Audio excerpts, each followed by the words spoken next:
Floods, heat waves, droughts, gender inequality, rising poverty, loss of biodiversity. Humanity is facing unprecedented social and environmental challenges. But we can still turn the tide. Financial services play a crucial role in making the global economy more sustainable. As a leading financial centre, Luxembourg helps steer investments into sustainable solutions. By connecting capital with responsible companies and projects, Luxembourg makes a significant contribution to the next generation. Invest in the future. Invest in sustainable finance.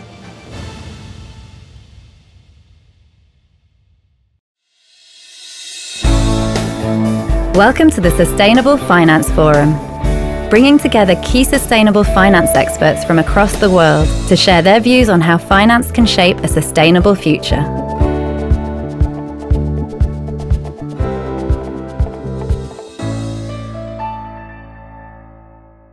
Ladies and gentlemen, good morning, good afternoon and good evening, wherever you are in the world. A warm welcome to the 7th edition of the Sustainable Finance Forum, coming to you live from the European Broadcasting Centre in the heart of Luxembourg. My name is Judith Bogner, and once again, it's truly an honor and a delight to lead you through this two-day digital event on behalf of Luxembourg for Finance. First up, we would like to express our gratitude to all our sponsors and our media partner, the Financial Times. We also thank our 20 speakers and moderators who set aside time to join us. And we thank all of you who are joining us from around the world, from some 60 countries. As ever, this will be recorded and the recording will be made available to you straight after the event is complete. Just look for the email in your inbox with the direct link. Also, if you happen to post something on LinkedIn or on X, please be sure to add the handle @LuxFinance so we can all see your comments. Now, this 2024 edition of the Sustainable Finance Forum is, if you will, a reality check on the transformative force that sustainable finance has become at this point. And indeed, having evolved from a niche sector to a pivotal market driver, it now has entered a new era. That is marked by deeper integration of ESG factors in corporate strategies, as well as the extension of sustainability reporting to private firms. It is also marked by intense political debate around ESG factors in some parts of the world, and by increased scrutiny of supply chains and sustainability claims or greenwashing. Now, in this new phase, the challenge for financial firms seems to be to transition from a passive to a proactive commitment and tangible implementation to ensure that sustainability is very much embedded in the very fabric of operations and strategies. And this new phase dovetails in turn with a wider economic paradigm shift that was on full display last year in December at COP28 in Dubai, when just under 200 countries agreed to, and I quote, transition away from fossil fuels by 2050. And yes, while they could not agree on the wording to phase out, they did send a powerful signal to the whole planet about the inevitability of decarbonizing the global economy. And this in turn brings into sharp focus transition planning in the financial sector. As an ECB report from January notes, among the 95 banks the ECB assessed, only 8 were found to have lending practices aligned with a 2050 net zero pathway, indicating that, and I quote the ECB report, a staggering 90% of the assessed banks are misaligned. And the reason being, many banks still largely depend on clients in 6 key transition sectors, and those include power, automotive, oil and gas, steel, coal and cement, which are responsible for some 70% of global emissions. And to quote ECB member Frank Alderson, he wrote in January that the latest scientific evidence indicates that we are currently on a global heating path of 3 degrees Celsius. And through the risk-based lens of a banking supervisor, this is seriously concerning. He goes on to say that the longer we wait to transform our economy, the more disruptive the transition and the greater the risks that will materialize on banks' balance sheets. It is therefore crucial for banks to identify, measure, and most importantly, to manage transition risks, just as they would do with any other material risk. And so, in other words, sustainability efforts in global finance are bound to intensify and become more comprehensive. And on that note, it's my great pleasure to welcome our first headline speaker. He's a Canadian economist and banker who served as the governor of the Bank of Canada between 2008 and 2013, and then went on to serve as the governor of the Bank of England until 2020. His other roles in international finance include chair of the Financial Stability Board between 2011 and 2018, chair of the Global Economy Meeting and Economic Consultative Committee of the Bank of International Settlements between 2018 and 2020, and first vice chair of the European Systemic Risk Board between 2013 and 2020. And it was during his time at the helm of the Central Bank of the United Kingdom when he first sounded the alarm about, and I quote, potentially huge risks for investors from so-called stranded assets.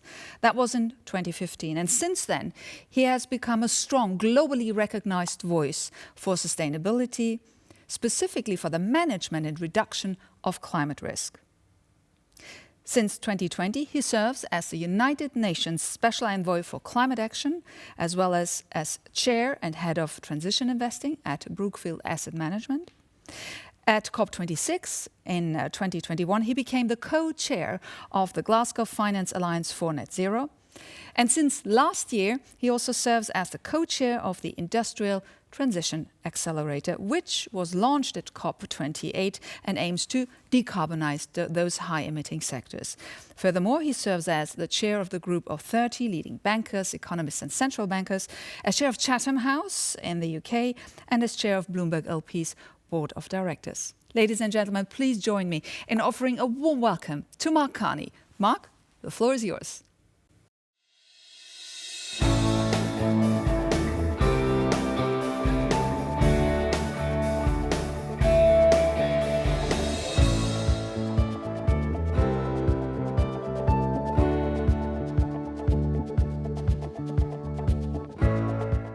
Good morning. I'd like to thank Luxembourg for Finance for hosting this event, for inviting me. I wish I could be there in person, but I'm pleased that I can participate this way.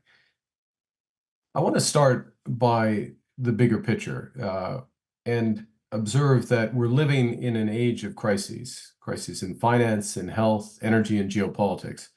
And each of those shocks has lowered global output and slowed the trend rate of global growth from over 5% at the turn of the millennium and the height of globalization to roughly half of that rate today. Now, these shocks aren't simply bolts from the blue. It's our unpreparedness for them, which reflects our biases towards efficiency in the present over resilience in the future. And the cumulative cost of those biases is now measured in the hundreds of trillions of dollars. The most damaging of these tragedies at the horizon is climate change. And conversely, our greatest opportunity is to build a sustainable economy. Accelerating the net zero transition will affect every sector. It'll be capital intensive after decades of too little investment, and it will be job heavy during an era of AI-driven creative destruction. The good news is that the commitment to net zero is now overwhelming. Entrepreneurs, innovators, and businesses are increasingly focused on the enormous value that can be created by solving this existential problem. And the hardening social consensus for addressing climate change has been a catalyst for an explosion in clean energy investment, bringing the energy transition to an inflection point. As decarbonization becomes a key driver of competitiveness, the valuation premiums across sectors for outperformers are rising sharply. And those companies that are moving from being climate laggards to leaders are generating excess returns. Now, despite this growing momentum, there are still grave risks that the transition may not happen in time. The climate commitments and policies of countries, while much improved, are still insufficiently ambitious. And the energy transition, while accelerating, must continue to ramp up sharply across a broader set of countries. There remains a huge shortfall in cross-border climate finance flowing to emerging and developing economies due to a series of frictions. And most fundamentally, it's clear we have no time to spare. The latest estimates are that the world's remaining carbon budget, the carbon budget to limit temperature rises to 1.5 degrees, will be exhausted by the end of this decade. Last year, we saw global temperatures breach 1.5 degrees on some measures, with extreme weather events multiplying, the impacts on our planet's finely tuned ecosystems escalating, and the economic costs mounting. Now, at a minimum, there's enormous value in preventing this destruction. But the prize of the net zero transition is even greater because if done properly, it can help revitalize growth. Well, the emissions curve is beginning to bend. Much more will be required to reach climate justice. And one of the most important things will be to build a sustainable financial system. And if we can get that innovation, that financial innovation right, the whole will be more than the sum of its parts. And we can build a sustainable, inclusive economies that our citizens deserve.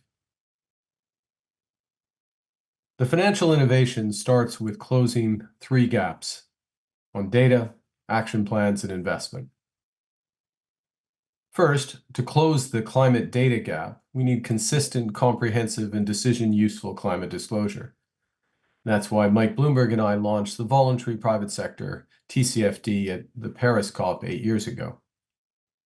Just a little over 2 years ago in Glasgow, over 40 countries launched the International Sustainability Standard Board to develop an official standard from the TCFD that could be applied globally. To its credit, the ISSB agreed its final climate disclosure standard in record time. It's now been endorsed by IOSCO, and its implementation has begun. And I'd underscore the importance of all countries adopting this standard or its equivalent as soon as possible. It's important that climate disclosure be broadly available so that every stakeholder has free access to the emissions data of companies and their targets for reducing emissions and their performance against those targets. And it's to those ends, another innovation, the Net Zero Data Public Utility, launched its proof of concept at COP28 in Dubai. The second gap builds on disclosure which defines the problem, but we need action plans in order to fix it. Every country, city, company, and financial institution needs a credible, science-aligned net zero transition plan to fulfill their commitments. And GFANZ is helping to mainstream this imperative. This year, over 250 major financial institutions will set out their transition plans. Policymakers in the US, the EU, Britain, Japan, Hong Kong, Singapore, Switzerland, and others are already recommending that companies there follow those recommendations. To be clear, increasing the quantity and quality of net zero transition plannings by companies and financial institutions is likely to be one of the most impactful policy steps that can be taken. And GFANZ has developed transition finance guidelines that include the financing of the decarbonization of heavy industry, and if that's not possible, the managed phase out of stranded assets, particularly in emerging markets. And to maximize the impact of investment on climate, all transition financing should be complemented by estimates of the impact of that financing on emissions reductions. This will encourage financial institutions towards investments in major emissions reductions rather than simply crowding into low-emitting sectors of the economy, such as tech and services, or simply divesting their way towards net zero. The next frontier of innovation in transition finance is addressing the nature-climate intersection. And given its importance to climate outcomes, GFANZ has begun developing guidance on the role of nature for the transition plans of financial institutions. So we need to close the data gap, we need to close the gap in terms of action plans, but really the bottom line is to close the third gap, the investment gap. To do so, clean energy investment must continue to rise. It's already grown 40% since 2020 and reached a level of $1.8 trillion, or almost twice the level of fossil fuel investment. But this pace of growth must continue this decade to reach around $4.5 trillion a year for the 2030s. There's good reason for optimism. Over the past 2 decades, wind and solar are the fastest growing source of electricity in history, and battery deployment is growing even faster over the last 8 years. At COP28, all countries agreed to transition away from fossil fuels, and over 130 countries committed to treble global renewable energy capacity and to double annual energy efficiency by 2030. But we will need more than just clean energy. Heavy emitting industries must also make their contributions. These industries, from metals to heavy transport, generate around a third of global emissions, and based on current trajectories, those emissions will rise by over 30% by the middle of this century, putting the world's climate goals out of reach. The challenges to decarbonizing heavy emitting industries are numerous. They're hard to electrify, and emissions reductions require new technologies. Given the interconnections, slow progress in one sector can delay action in another. As a result, many companies are caught in transition traps. They know what they need to do, but struggle to get the financing to cut emissions meaningfully. To tackle all these challenges, the UAE COP presidency and the UN launched the Industrial Transition Accelerator, or ITA, which I have the honor of co-chairing with Dr. Sultan Al-Jaber, Simon Steele of the UNFCCC, and Mike Bloomberg. Already, 1,300 companies, representing almost 20% of global emissions, are members of ITA partner organizations. And finally, to invest in a truly global transition, we need to radically reform the international financial system. Because the world has been caught in what I'd call a paradox of prudence, in which international financial institutions are being microprudentially sound by minimizing project-specific risks, but macroprudentially foolish by fostering the existential risk of climate change. Part of the role of multilateral development banks is to shoulder risks that the private sector will not. And this starts with getting incentives right. MDBs like the World Bank should use all of their capacities, operational, financial, and technical, to maximize total financing to address climate change. And under Ajay's Banga leadership, the World Bank, having created the Private Sector Investment Lab, is looking for measures to do that. Just last month, the World Bank Group announced that it would consolidate its loan and investment guarantees as part of its goal to triple its annual guarantees to $20 billion by 2030 in order to boost private renewable energy investments in developing economies. And there's more to come, including measures on originate to distribute models, facilities to manage foreign exchange risk, and participation in country platforms such as JETPs. Just as important as these reforms of the international financial architecture is to get carbon markets to fulfill their potential. For example, the decommissioning of new coal plants in Asia won't be feasible without a combination of blended finance and critically energy transition credits centered in high-integrity voluntary carbon markets.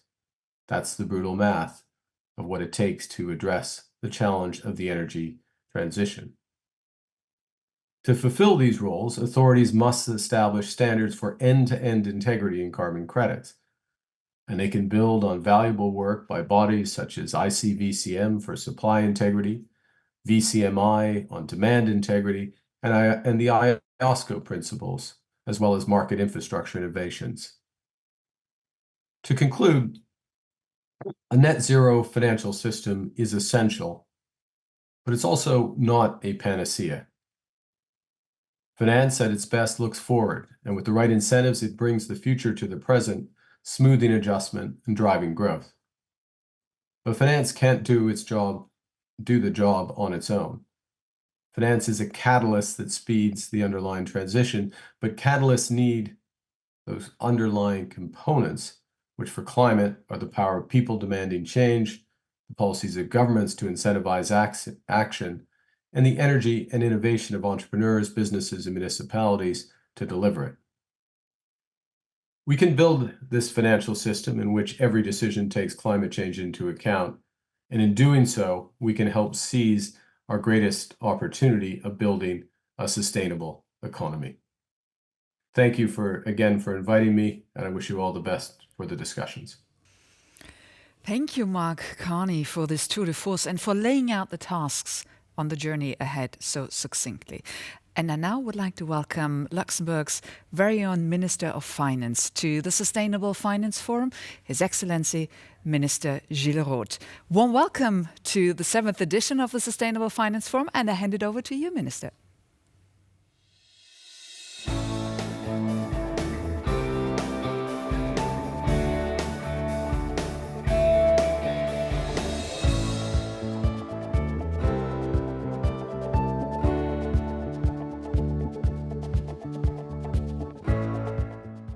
Ladies and gentlemen, it's a pleasure to join you on the occasion of the Sustainable Finance Forum.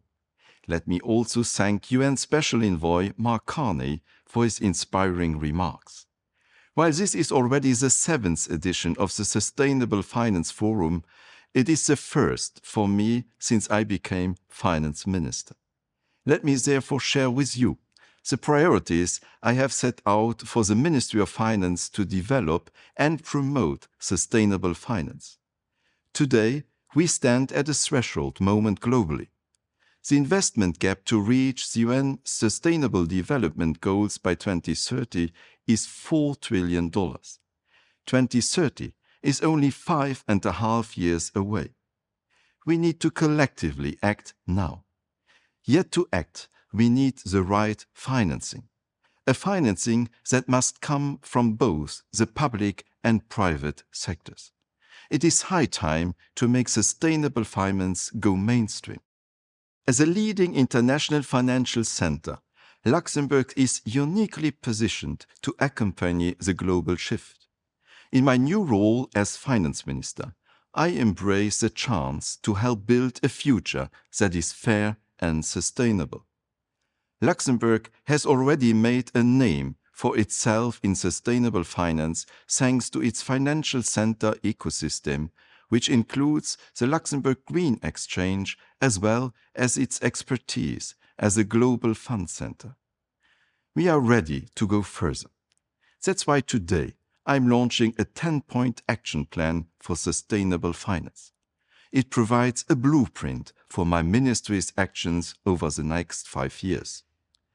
Its first action point, as well as its overarching objective, is to strengthen Luxembourg's role as a global sustainable finance hub. This means expanding our toolbox of products and services to further mainstream green and sustainable investments. Secondly, I want to go beyond green. Over the past years, Luxembourg has developed a strong expertise in climate investments and has set up several initiatives in this area.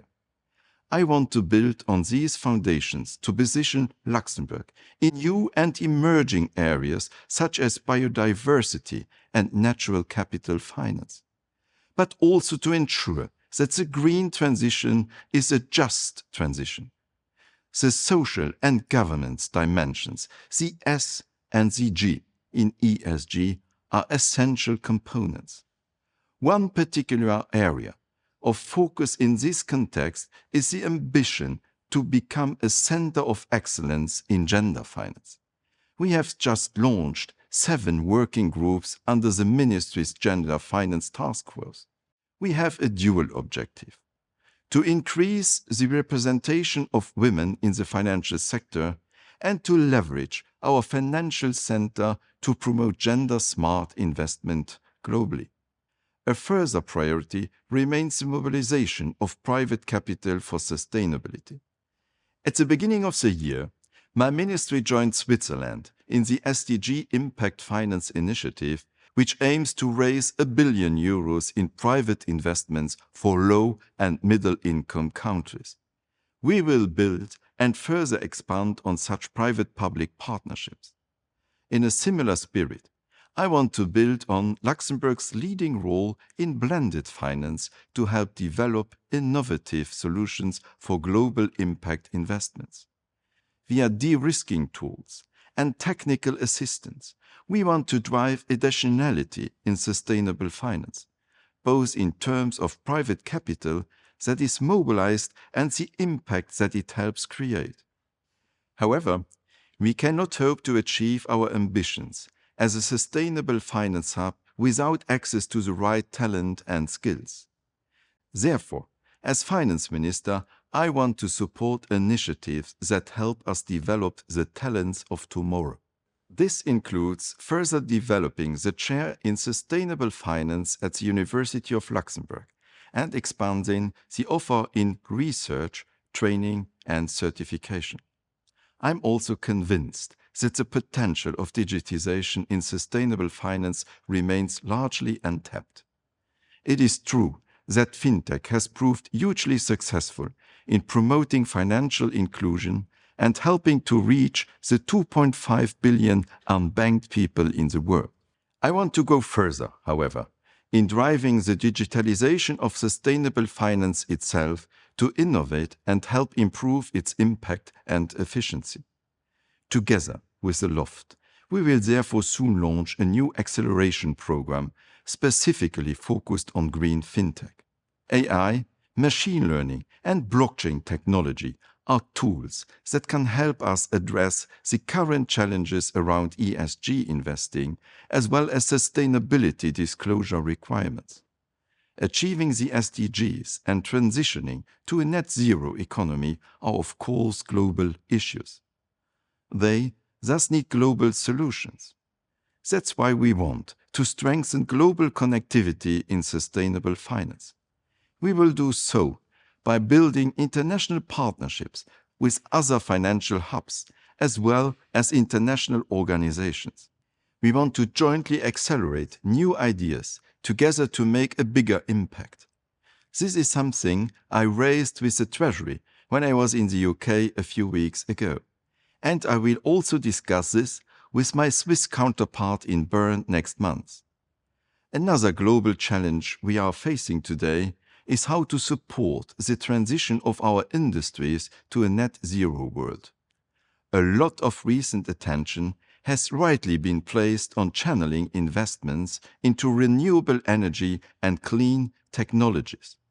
However, probably the biggest impact lies in greening today's carbon-intensive industries. In order to accelerate this process, while minimizing financial stability impacts, transition finance is becoming the next big topic. Working with stakeholders, I thus want to identify new opportunities for Luxembourg in leveraging finance to transition to the net zero economy of tomorrow.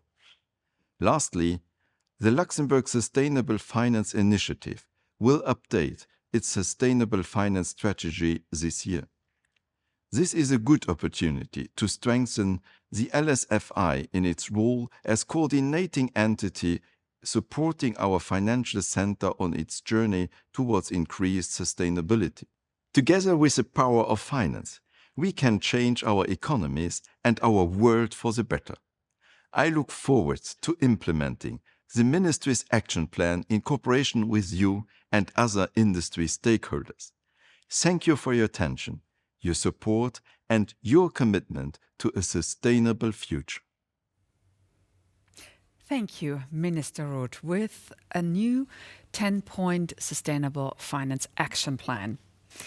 And picking up off some of the points the minister made, it's now time to crunch the data.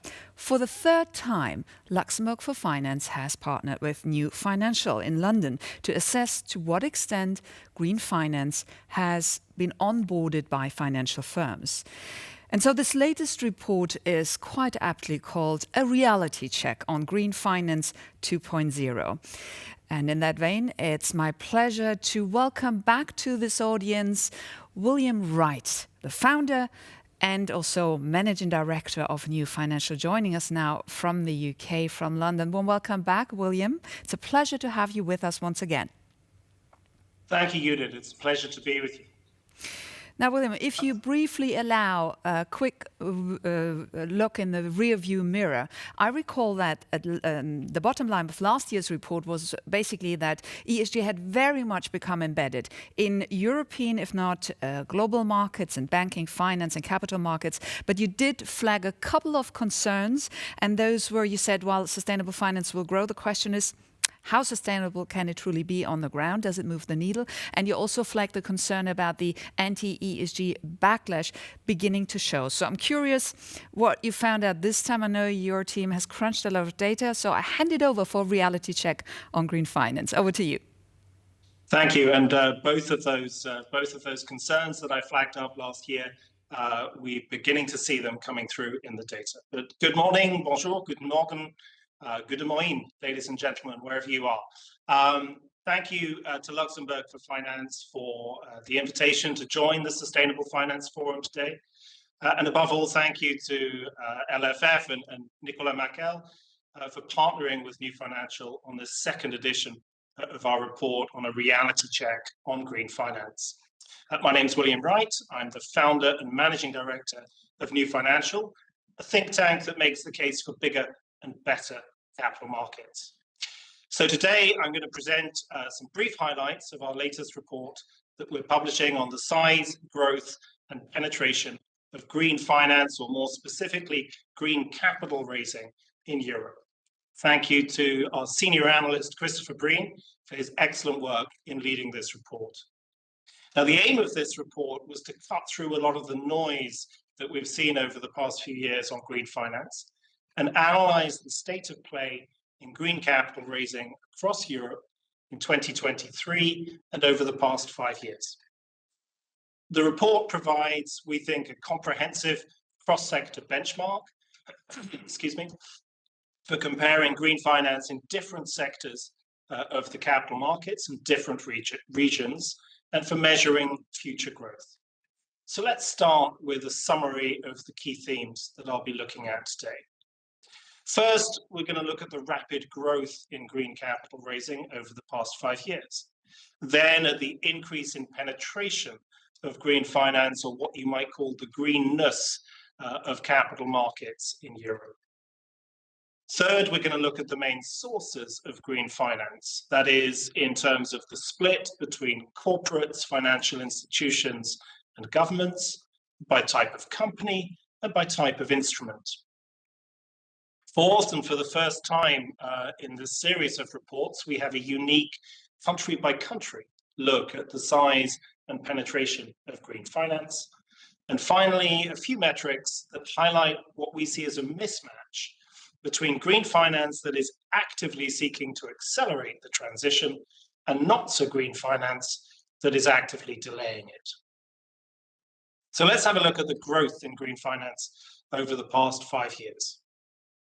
And it's nice to start with some good news. The good news being that over the past 5 years, the value of green capital raising across Europe has more than doubled to about 378 billion euros in 2023, suggesting that corporates, financial institutions, and governments are taking the urgency of addressing the climate transition seriously after, as Mark Carney noted earlier, decades of underinvestment. Europe is clearly a world leader in green finance. The activity that we've seen in Europe last year is nearly double the equivalent value of around 200 billion euros raised in green finance last year in the US market. And it's edging closer to the estimates of 500 billion euros a year plus in additional investment that the European economy needs in order to hit its net zero targets. However, the not so good news is that this growth seems to be running out of steam. Activity has roughly plateaued since 2021, and in real terms, it's actually fallen slightly. It's worth pausing for a moment just to clarify. This report is focused on green capital raising in the bond, loan, equity, and venture capital markets, not on green investments, not on green investment funds or other sectors. It includes not just labeled green bonds, the core of green finance and green capital raising. But our analysis of capital raising by green companies, capital raising with identifiably green use of proceeds, and green tech venture capital investment. So what's happened with the penetration of green finance? How green are European capital markets? Well, again, we have some good and some not so good news. The good news, over the past 5 years, the value of green capital raising in Europe as a proportion of all capital markets activity has more than doubled, from 5% to just over 11%. So for every 100 euros raised in European capital markets, 11 euros, just over, is being raised in capital in the form of capital that is identifiably green. But in the past 3 years, this growth in penetration has slowed down. And last year, as you can see, it slipped backwards. And there are several reasons for this that we explore in the report. Firstly, the complexity of green finance, the green finance and sustainability frameworks in Europe, the suggestion that they have become too burdensome. Perhaps also we're seeing that European companies, European issuers have already picked the low-hanging fruit. Third, the need to develop a framework for transition and for light brown finance. I know this is going to be a key theme of the rest of today's event. And of course, the political and social backlash that we've seen in some markets against green finance and against ESG. Now, of course, green capital raising is not evenly distributed across the capital markets. So let's have a closer look at some different sectors. And you can immediately see here a very wide range in the penetration of green finance, the greenness of capital markets. At the top, you can see with corporate bonds, nearly a quarter of all corporate bond issuance last year in Europe was green, closely followed by green venture capital, green tech, which has been growing fast, with around 1/5 of all activity.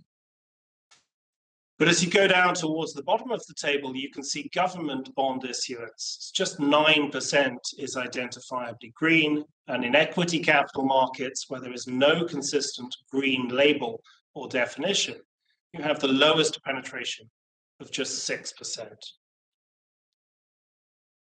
Now, I mentioned a few moments ago the different types of green capital raising that we include in this report.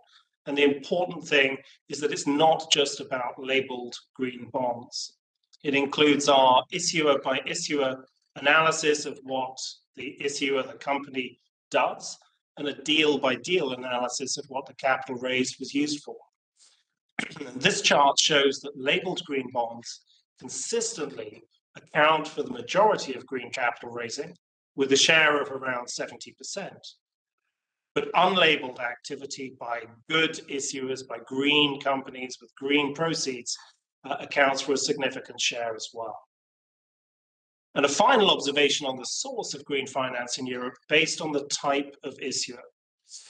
Last year was split roughly equally between corporates, the dark blue columns at just under 50% of activity, and governments, agencies, financial institutions, the two grey columns above. On the one hand, it's good to see continued growth over the past few years from government bond activity. On the other, I think there's a warning sign here, the concern to see the flatlining in corporate green capital raising activity since 2021. Now, one unique aspect of this report is that for the first time, we've analyzed green finance at a country level. And this chart shows the average annual value of green capital raising over the past 3 years for the 10 largest markets in Europe in billions of euros, with a split between corporate, financial, and government issuance. It's perhaps surprising to see Germany as by far the largest market in Europe, with just over 60 billion euros a year, 17% of all European activity, and a third bigger than the market in France and the UK. It's also perhaps surprising to see the UK in third place. It's not where the UK is used to being in rankings of European capital markets activity. And I should also highlight our host today, Luxembourg, in 5th place, a much larger share of green finance than the size of Luxembourg's capital markets or economy would suggest. In part, it must be said, down to it being the home of the European Investment Bank, which accounts for around 40% of all green finance activity in Luxembourg. It's also worth noting, I think, the different composition of green finance, green capital raising in different markets. In most markets, more than half of the activity is coming from government and financials. But in markets like the Netherlands, Spain, Sweden, Denmark, it's corporates leading the way. But size isn't everything, and this chart looks at the greenness of capital markets in those same 10 countries over the past 3 years. And if you look closely, you'll see that it almost turns the previous chart on its head. The top few markets in terms of penetration, with green capital raising accounting for around a fifth or more of all capital markets activity, are countries like Denmark, Sweden, Norway, that you might typically associate with climate awareness, excuse me, and renewable energy.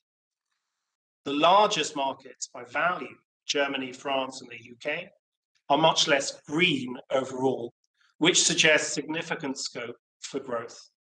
And for reference, if you look at the bottom of this chart, penetration of green capital raising in the US is just 3% of all capital markets activity, suggesting scope to unlock hundreds of billions of dollars in additional investment. And finally, you'll be pleased to hear a chart that highlights the mismatch in financing the climate transition in Europe. For this report and for our previous reports, we created 3 simplistic baskets of companies and measured what share of European capital markets activity they represent. The first basket or bucket is what we call good companies or green companies. That's companies whose day job, whose primary activity is addressing environmental issues, such as renewable energy firms. The second bucket was bad or brown companies, such as fossil fuel companies, whose day job or primary activity actively delays the transition to net zero. And the third group in between is what we call neutral companies.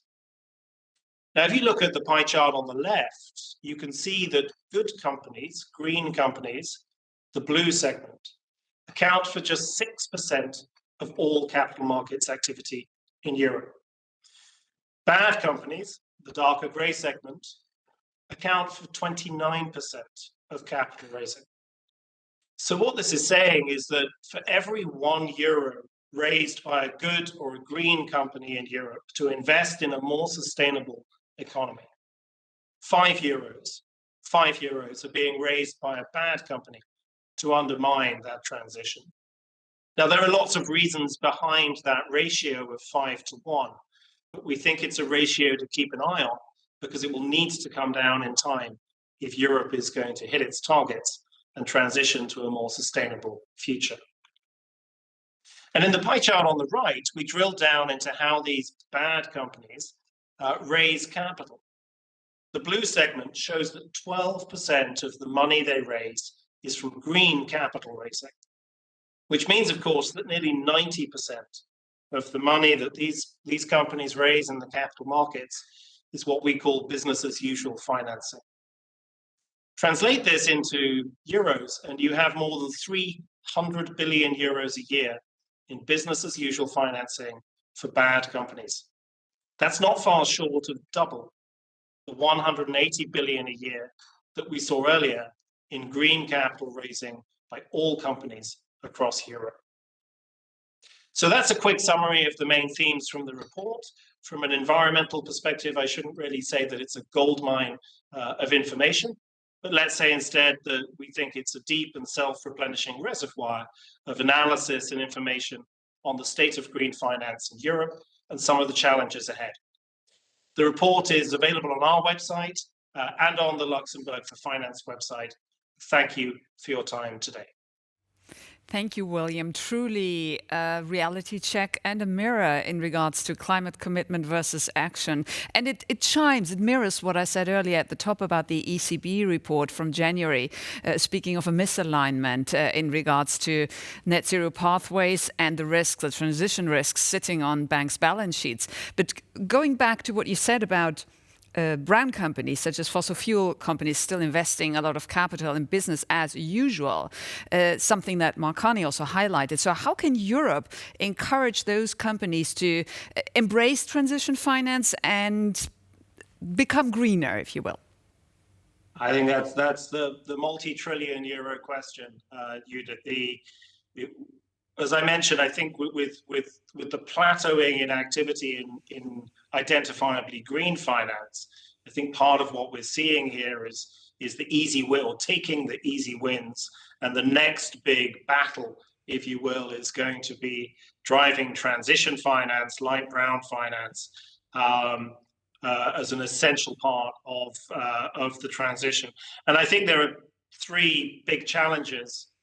Immediately obvious big challenges here. First is the lack of the clear framework around transition finance. One of the reasons Europe has been so successful with green is we have this perhaps overly complex now, but a very clear framework on green finance.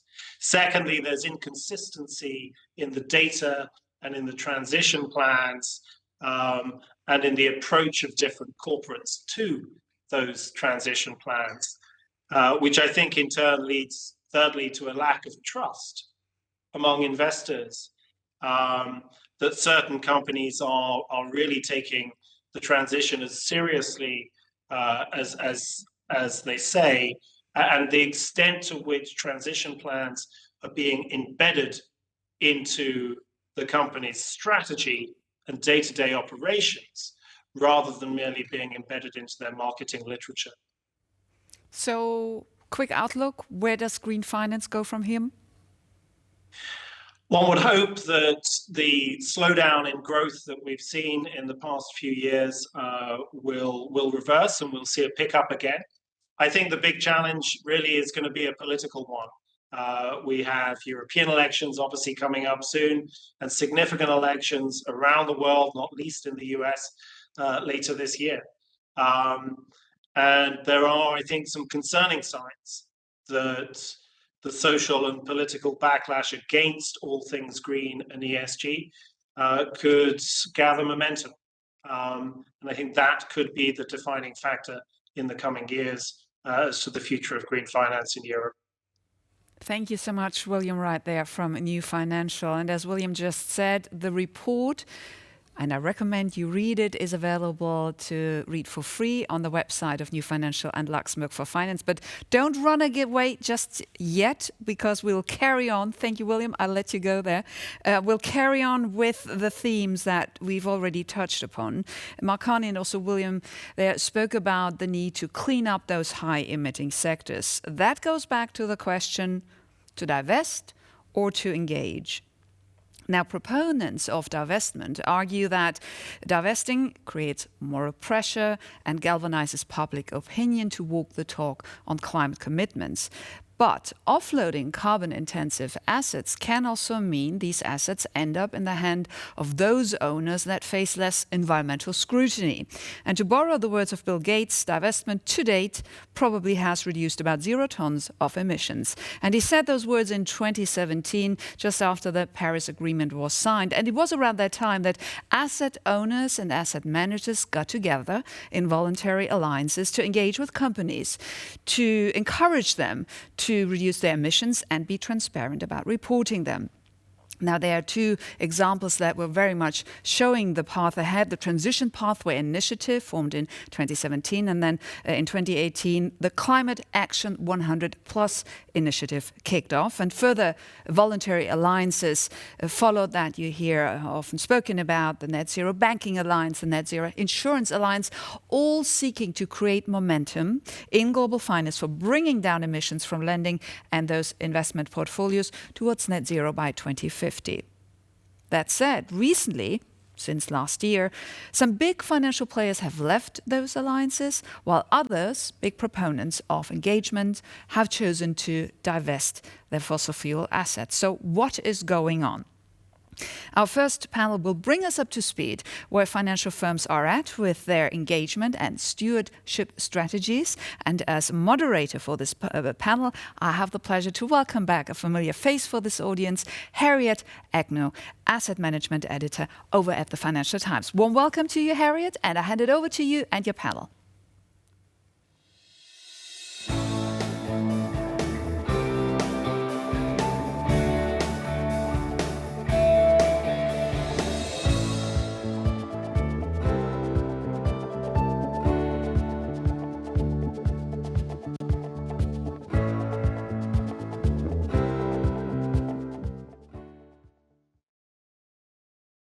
Good morning, everyone. I'm Harriet Agnew, and I'm delighted to be here with a panel on how the financial industry is charting the path to net zero through engagement and stewardship. With me, I have Tamsin Ballard, Chief Investor Initiatives and Collaboration Officer at the Principles for Responsible Investment, Jamie Jones Ezefili, Chief Sustainability Officer at Northern Trust, and Anja Hannerz, Head of Group Sustainability at Nordea. So welcome to all of the panelists. I might start by asking you, what progress do you think the financial industry has made towards reaching net zero through using engagement and stewardship? Tamsin, why don't you start? Yeah, thanks, Harriet. Maybe I might just start by kind of emphasising that there's really clear investor demand for stewardship activities to support the net zero transition. And in particular, if we look through the asset owner lens, where as long-term, usually highly diversified investors, asset owners and their beneficiaries are particularly exposed to both the physical and transition risks associated with climate change. And we're seeing that demand from those asset owners for continued efforts by asset managers to address the risks in the portfolios. So, for example, earlier this year, we had the UN-convened Net Zero Asset Owner Alliance released a call to action where members of the alliance called for asset managers to, for example, focus on addressing the systemic risks of climate change and making climate engagement more systematic and transparent. And progress is being made. So if we think, for example, Climate Action 100+, so this is the world's largest voluntary investor engagement initiative that's focused on climate change, which PRI and our partner networks have been running since 2018, and where we've seen significant shifts in corporate practice since its inception. So when it was launched, I think there were 5 of the companies that were engaged as part of the initiative had a net zero target, whereas today we see more than 75% of the 170 companies that are engaged have targets for at least Scope 1 and 2 emissions. 93% have board oversight of climate risks, and 90% have explicitly committed to aligning their disclosure with the TCFD recommendations. So it's really setting the industry standard for corporate climate ambition and action. And I think this is one of the areas that we've seen kind of the evolving nature of stewardship is very much thinking around some of that collaboration. No one investor can address climate risk single-handedly, no matter how large they are. So collaborations offer that potential, both from efficiency and effectiveness, in terms of investor stewardship to all investors and their clients or beneficiaries. And I think so. The last thing I'll just say is that equally for companies being engaged, having an initiative like Climate Action 100+ that brings together that collection of investors so they can hear views from multiple investors at the same time also brings efficiency and value and provides clarity over investors' expectations of companies. Jamie and Anja, you're coming at it from the perspective of financial services institutions. I wonder why you're seeing progress. Well, I can say that what we see in our large corporates is that they are maturing, and over the past 3 years, the number of corporates with transition plans have really increased, and that is where we focus our engagement to support our customers in developing their transition plans. We still see, when it comes to the small and medium-sized companies, that they are a bit less mature. They have less availability to data to guide their transition planning, but for sure, a lot of progress made for the large corporates where we also engage on individual level and have the dialogue with the customers. Many of these companies are industry leading in the transition, so they have realized many years ago that they need to have ambitious targets to stay competitive and to move forward. So I think we see a lot of progress across the portfolios, but primarily the large corporates have done a lot of work in the past few years.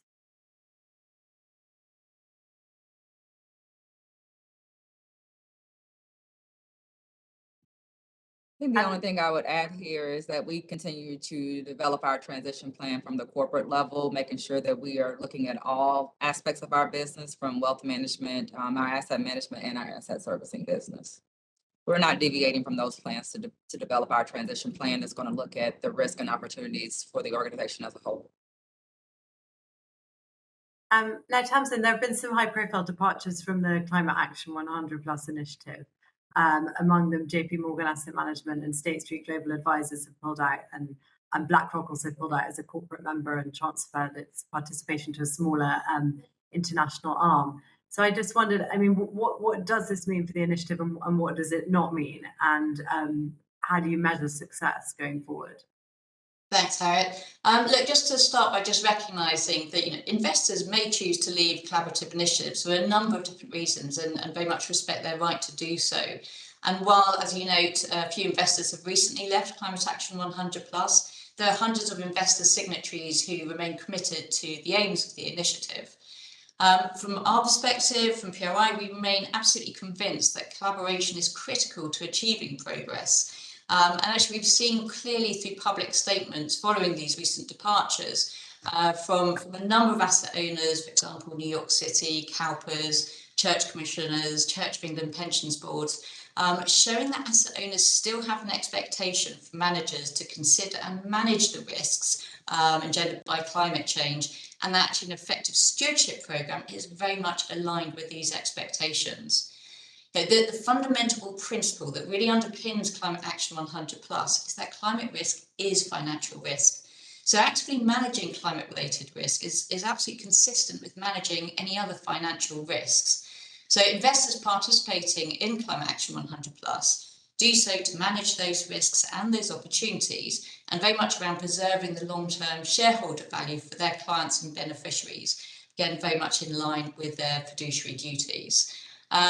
So I think maybe the last point is that regardless of joiners or departures from the initiatives, what we're not hearing is investors say they're no longer going to be considering climate as a risk factor. Thank you. Jamie, please could you talk about the politicization of the landscape in the US? For example, Northern Trust is one of 4 financial services businesses that have been restricted from providing state banking services in West Virginia. Because the state says that they boycott the fossil fuels industry.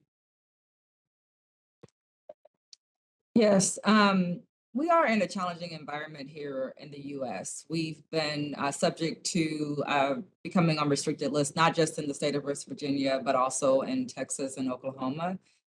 What we're trying to make sure that we make clear is that we don't have anything in our portfolio that tells us that we're boycotting, but as we mentioned earlier, we do have a fiduciary responsibility to our clients to make sure that we're looking at all the risk and opportunities in their portfolio. And sometimes that may mean that they are asking us to remove certain products from their portfolio to make sure that it's a long-term investment and that it's viable for them in the future. But it is making it challenging for how we disclose certain pieces of information, because we are trying to make sure that we have a balanced approach, making sure that we're not just looking at, again, we have 3 lines of business: wealth management, asset management, and asset servicing. We have opportunities in 22 different countries around the globe. So not just here in the US, trying to make sure that our clients in places like the EU and APAC regions have the investment opportunities that they're looking for with our organization, while also making sure that our clients in the US are still able to do business with us as well. And how is what's happening in the US impacting what's happening in the UK and Europe, do you think? I do think that it's just asking people to question where we might be signatories to certain things, where we might be in a risk of greenwashing or green hushing, because we are putting our clients in a position where we need to make sure they have the information that they need, as well as investors. But sometimes this means that we're having some of those conversations behind closed doors, so the clients can see the information they need, versus putting it out in loud commitments that people may not fully understand, that just because we're making a commitment to follow through with the energy transition doesn't mean that we're boycotting anything at this particular time. So it's become a challenge to make sure that we have clear across the globe communication so that people understand the opportunities and the risks that are put in front of them. Harriet, could I just maybe add another quick comment on that? I think what we're seeing is political pressure is clearly something that investors are currently having to contend with in different jurisdictions. But I think what this dynamic is also contributing to is very much an evolving and maturing of the sector. So we're hearing from our signatories that investors are maintaining their responsible investment practices, but being very specific in how they discuss this work and its impact. And I think one of the fundamental questions is, do we agree that climate change is real? And if so, should markets account for it or neglect it? And if you accept the science, it leads you to the conclusion that investors must consider climate change as a risk factor. So back to my point on kind of the fiduciary requirements there, and therefore part of duties of prudence and diligence. And I think we're seeing that kind of resonating in many jurisdictions across the globe. Now, Anja, what happens when you're not getting far enough with engagement? And what is this trade-off between exclusion and engagement? Yeah, that's a really interesting topic and one that we have considered a lot. And the transition is not without challenges. And in some cases, the same companies that have high emitting operations are also important part of the solution. So therefore, we are convinced that engagement is the best way to win the economy off fossil fuels. It is a way for us to support reduced demand for fossil fuels in sectors such as real estate and transportation, but also to finance renewables and low carbon technologies and business models. And as long as the customers have the ambition to transition, we think this is the most responsible way to work. And in some cases, we can actually achieve more positive impact on the real economy by working with companies that are in the starting phase of the transition than if we help someone the last step across the finish line to carbon neutrality. So, but having said that, I mean, there are of course red lines that we draw in relation to specific harmful activities, and we will exit the customer relationship as a last resort if we do not see that the customer has a transition plan or is progressing in line with its set targets. And you mentioned earlier that the SMEs were among the laggards. So what more do you think can be done to bring them along the transition path? Well, of course, we have to work with different solutions for the customers depending on their size and maturity. And for the mass market customers, for instance, the sustainability-linked loans is a really good product where customers then can get financial incentives for reaching specific ESG-related targets in their operations. So that's one way of working. And another tool is that we can provide tools for our customers to calculate their carbon footprint and to help them collect the data that they need to formulate their transition plan. Now, moving on to regulation, how is regulation helping with engagement? And do you think now that things like CSRD and alliances will be as important? Well, I think that, CSRD focuses a lot on the value chain. So that, of course, helps the dialogue, I think, between customers. And it also puts a lot of pressure on customers throughout the value chain that you have to you have to be able to provide data on your sustainability performance to stay competitive. And this is also especially applicable for the smaller customers. But with the increasing regulatory requirements, there might be a risk that the appetite for global alliances might decrease and that the regulation becomes a standard for developing strategies and disclosures for sustainability. And there I just want to say that my view, it's really important to remember that we still need the collaboration within the financial industry outside the jurisdiction of the current regulation. And this is to promote the convergence of local standards over time and to avoid an unlevel playing field due to the difference in regulatory requirements in different markets. Jamie, how do you see that regulation is helping engagement?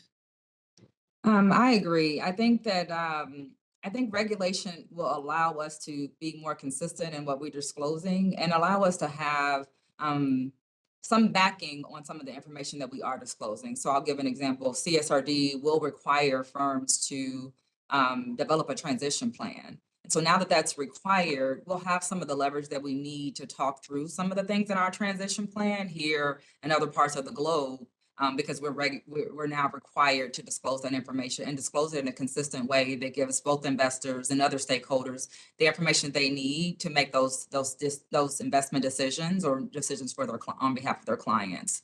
I do still think that alliances, again, offer the opportunity for collaboration, and it offers you a good starting place, especially when regulation hasn't necessarily been transitioned into your specific country. For instance, for us, we so happen to have operations in Luxembourg, and so we are subject to CSRD as early as next year. But for other countries, we're not subject to it until later on. And so some of these alliances have helped us to understand the direction of travel and where we need to be headed.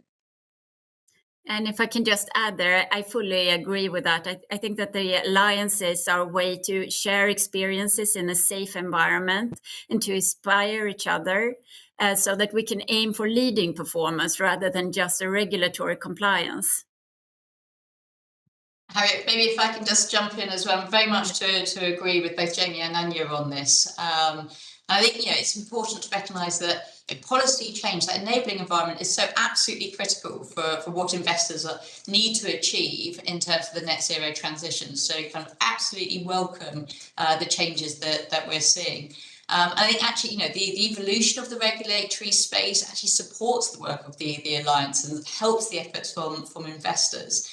So whether that's the recent conclusions from COP28, for example, on recognising the critical role of private finance in transition, and there's strong ongoing appetite for the work of the initiative. So I see the two fitting very much alongside each other.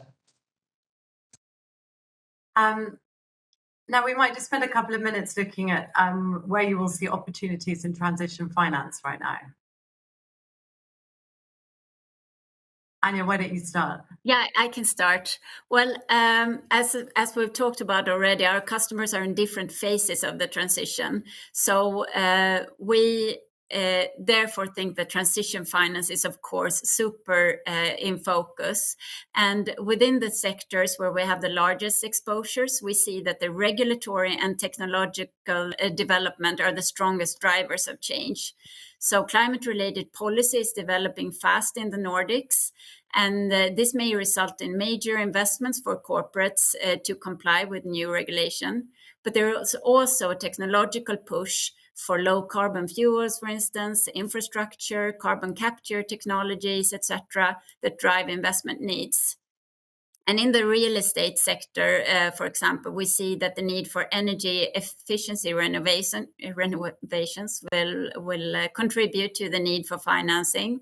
And these investments will also be beneficial for companies and individuals as it will reduce the volatility of energy bills and support also a cost-efficient increase in energy capacity on a national level. So there are many business opportunities in the transition. And as I said previously, there are investment needs through all phases of the transition. Jamie or Tamsin, what are the business opportunities that you see in the transition? Thanks. And maybe just briefly for me, so very much agree with what Anja is saying. There's a clear economic case for reaching net zero emissions, both on the risks you're managing down, but also the diverse investment opportunities that are there. As Anja was saying, where that's in terms of the activities that drive absolute decarbonisation, through to technologies, nature-based solutions like forestation that remove those residual emissions. The potential scale of investment that's needed is vast. I think the ranges go up to around $275 trillion by 2050. So there are clear opportunities there for investors to be at the table. I think maybe just two other things to add on this is one is looking at specifically some of the needs in emerging markets and developing countries, which are going to be absolutely critical to the overall net zero transition that's required, and some of the specific barriers that investors face there. And the second part is, well, how do you address some of those barriers? And again, I think this is where thinking about that wider enabling environment is absolutely critical. So that's thinking through about government engagement, but it's also thinking about the role of the international financial institutions and engaging with the multilateral development banks as well. So I think there's an important role for the investment community there as well.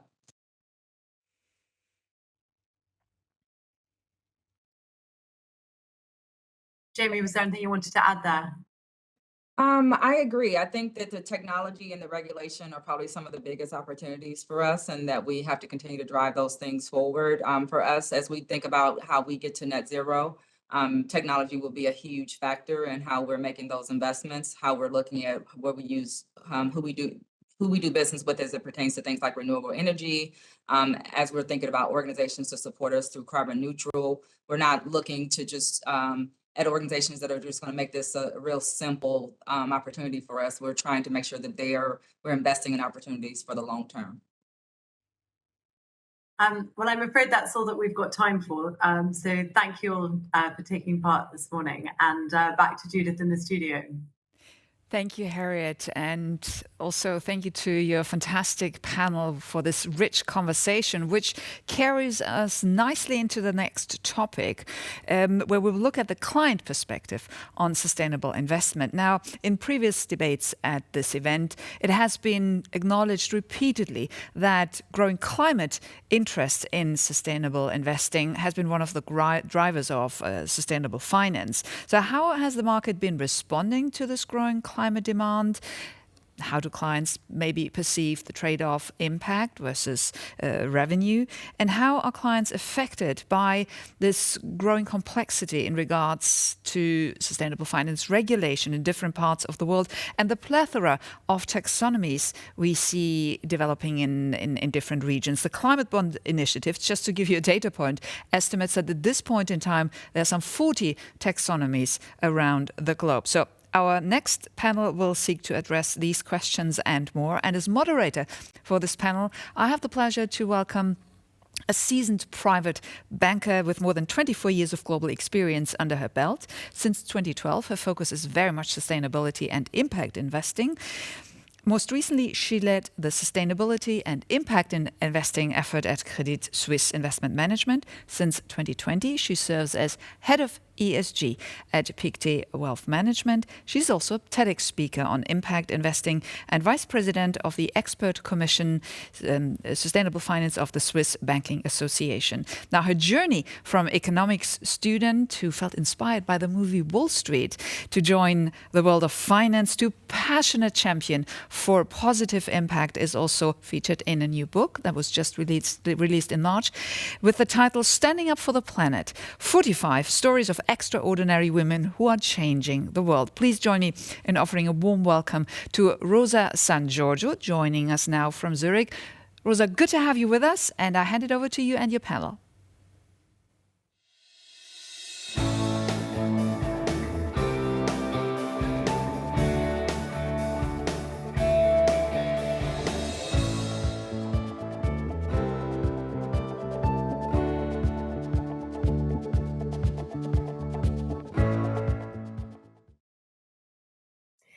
Thank you, Judith. It's really nice to be here with you today.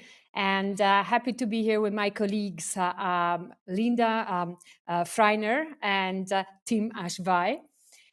Linda has been leading sustainability strategy development and integration since 2016.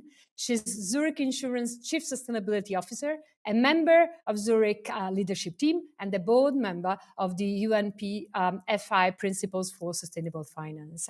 And Tim here has worked in climate and sustainability for over 20 years with governments, businesses, and with the not-for-profit sector. He joined HSBC in 2022, and since the beginning of the year is the Chief of Staff of the bank Global Sustainability Function.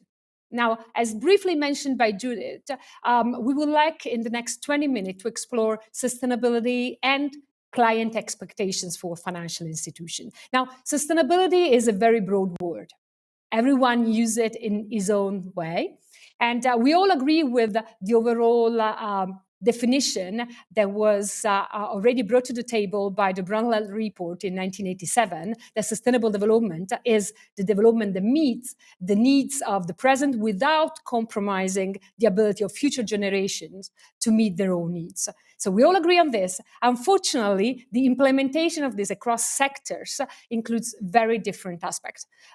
Thinking about the E of environment and the S of society and the G of the governance, but also about the materiality of the topic of sustainability across everything that we do. So even when we are talking about financial institutions, they do very different things. You think about lending, investing, project financing, insurances. So depending on the business you are in, sustainability may mean different things, and our clients may want us to look at different aspects of sustainability. So for this reason, the first question that I would love to ask to my colleagues is really linked to their own business. Linda, let's start with you. Delving into the world of insurances and your clients, I was reading in the Zurich latest sustainability report that your customers are at the heart of everything you do. But what does it mean in practice? Great question, Rosa. So I think I'm going to put it first in a sustainability perspective. I mean, the reality is when we started our sustainability journey over 10 years ago, our focus was to get our own house in order. So we're really focusing in on operational emissions, diversity and inclusion, but also starting our first responsible investment strategy. And that was really at the core of trying to build a culture around sustainability and to try to create a credibility around the topic before we were really able to move and look at the customer side. And very similarly, I would say in parallel, from a customer perspective at the time, we were very focused on technical skills and selling products and policies. And that's, of course, what insurance is often claimed to be a bit of the boring industry.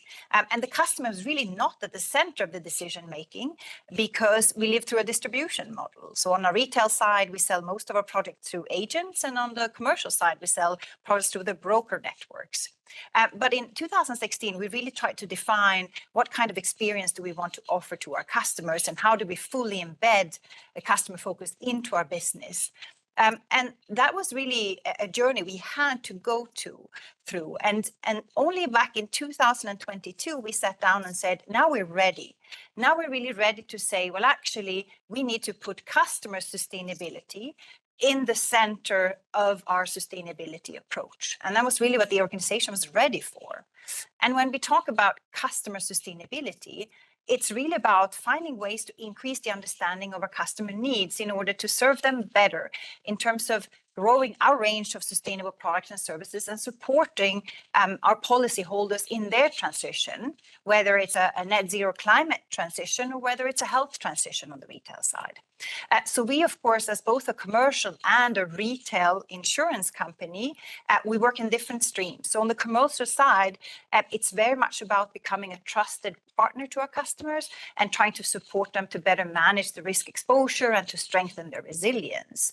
So the only way we can do so is through engagement. It's very similar to the investment side of our balance sheet, where we engage with our commercial customers on their climate transition plans, trying to understand what are their unique needs and challenges. And that, of course, translates into what are the skills and capacity building that we need to invest in as an insurance company. Because as a risk manager, we naturally want to know the risk very well before we insure it.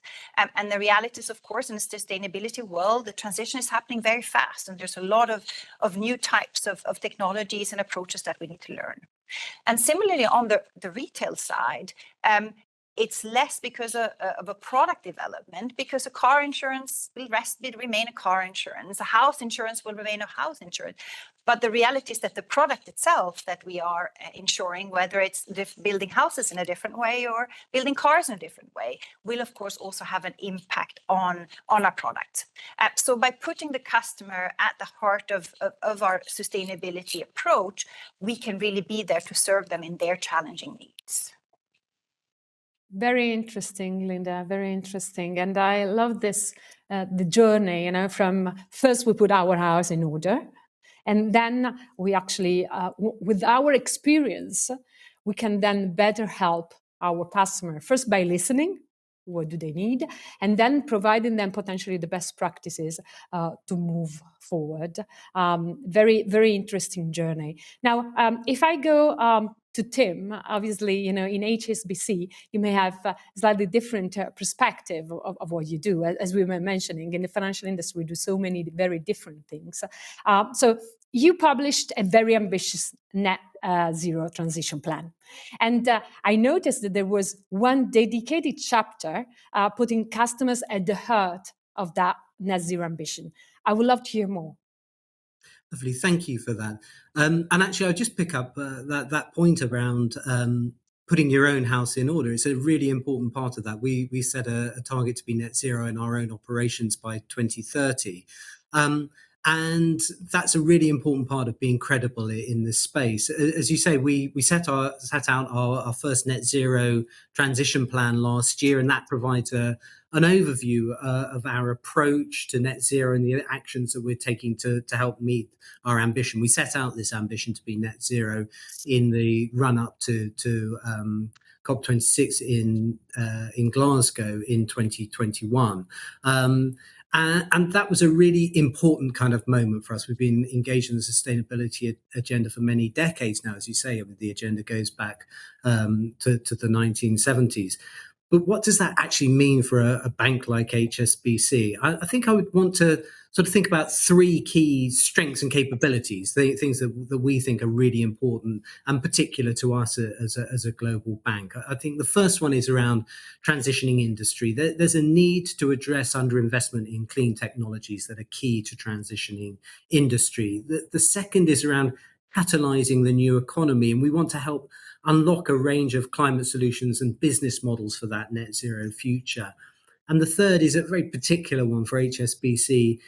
We're famous for our work on trade and global supply chains. So decarbonising those supply chains, tackling emissions from global supply chains is essential. And the total end-to-end emissions of industry leaders are often something like 5-10 times that of their direct emissions. So that's a particular thing for us. But our ability to achieve this net zero target really relies on the success of our customers across the board and the transition that they're engaged in.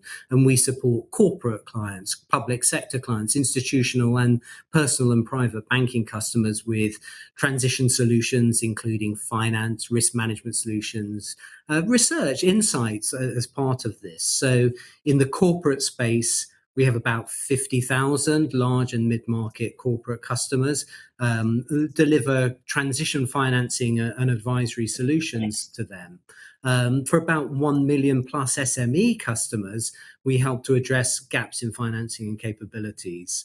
When it comes to the public sector, we can help public sector clients in, I think, around 80 different countries and territories to access sustainable banking services to finance country, regional, city level transitions, including across capital markets.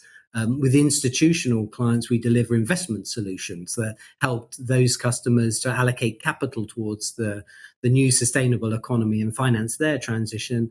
And then with personal and private banking, We have about 40 million personal and private customers, and we're designing banking solutions that will help them lead a more sustainable lifestyle and offer sustainable investing options for their wealth of management needs. So it runs across the entire gamut of services and clients that HSBC holds globally.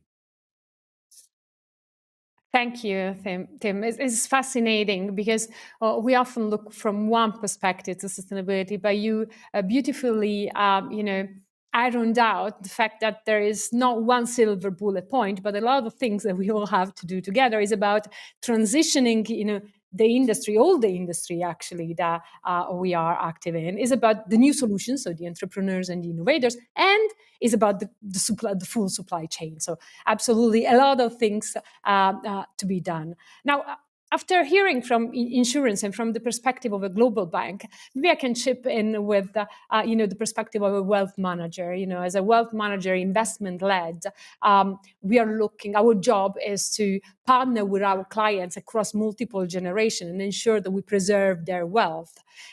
As such, usually when we onboard clients, we define with them their risk profile so that we can invest with them according to their risk profile. Now, since few years, we're not only discussing with clients about their risk profile, but actually also looking at their sustainability profile. And this is sometimes challenging. In some cases, there are some clients actually a very clear understanding of what it means their sustainability profile, how aligned is with their value, the values of the family, the specific topics. There are some other cases where it's more complicated. So the partnership actually deepens by looking at which is the topic, which is the sustainability angle that the client is interested. Now, in a previous conversation with Judith, we were talking about the big elephant in the room of the performance of sustainable investment. Actually, this is one of the topics that we address with clients. If you, as a client, want to invest sustainably, does this mean that you have to give up on some performance? So the question is out there, and there are plenty of studies that you can read, a lot of white paper, meta studies, all trying to capture, is there an alpha in the ESG. Now, I think that it's extremely important when we read those studies and we try to address this question to remember that exactly what we just said, the sustainability has different perspectives. And in a lot of cases, a lot of us have very different definitions. When we look at these studies and the meta study, each study looking at the track record of an ESG investment or a sustainability investment has a different perspective. As such, often what happens is that we are comparing apples with pears. We are comparing a portfolio that is excluding oil and gas to a portfolio that is investing in microfinance. They do very different things. So obviously, their risk return profile will be very different. Second, so therefore aggregating and trying to find an alpha in the generic word of sustainability is very complicated. Second point, which is equally important, is that if there is one certainty about the future, is that it will not be similar to the past. Therefore, looking backward to predict forward is a little bit of an exercise. We are sure, for example, that the scientific knowledge that we have today is different from what we had in the past. We have technology today that we didn't have in the past. We have an awareness today that we didn't have in the past. We have a regulator that is acting in a certain direction and is changing the rules of the game. So how can we look at the past and predict the future, knowing that actually a lot of the variables that will have an influence on that performance have an impact? So in general, it's very difficult looking at the past to predict if sustainability or ESG will outperform and create alpha. What I usually try to do is actually look more directly at the future and look at how this risk-adjusted performance in the long term may look like. Now, one of the questions that comes up is what Mark Carney describes with the tragedy of the horizons. So how can we look at energy transition, knowing that in the future, we will have to rely more on renewable energies, for example, but at the same time, in the short term, we are very much reliable on oil and gas. How do we reconcile that? How do we, use energy from oil and gas today, therefore have oil and gas company having record profit today, but knowing that this may not happen in the future? So I believe that the reconciliation between this short term and long term comes with the reconsideration of what we call today externalities.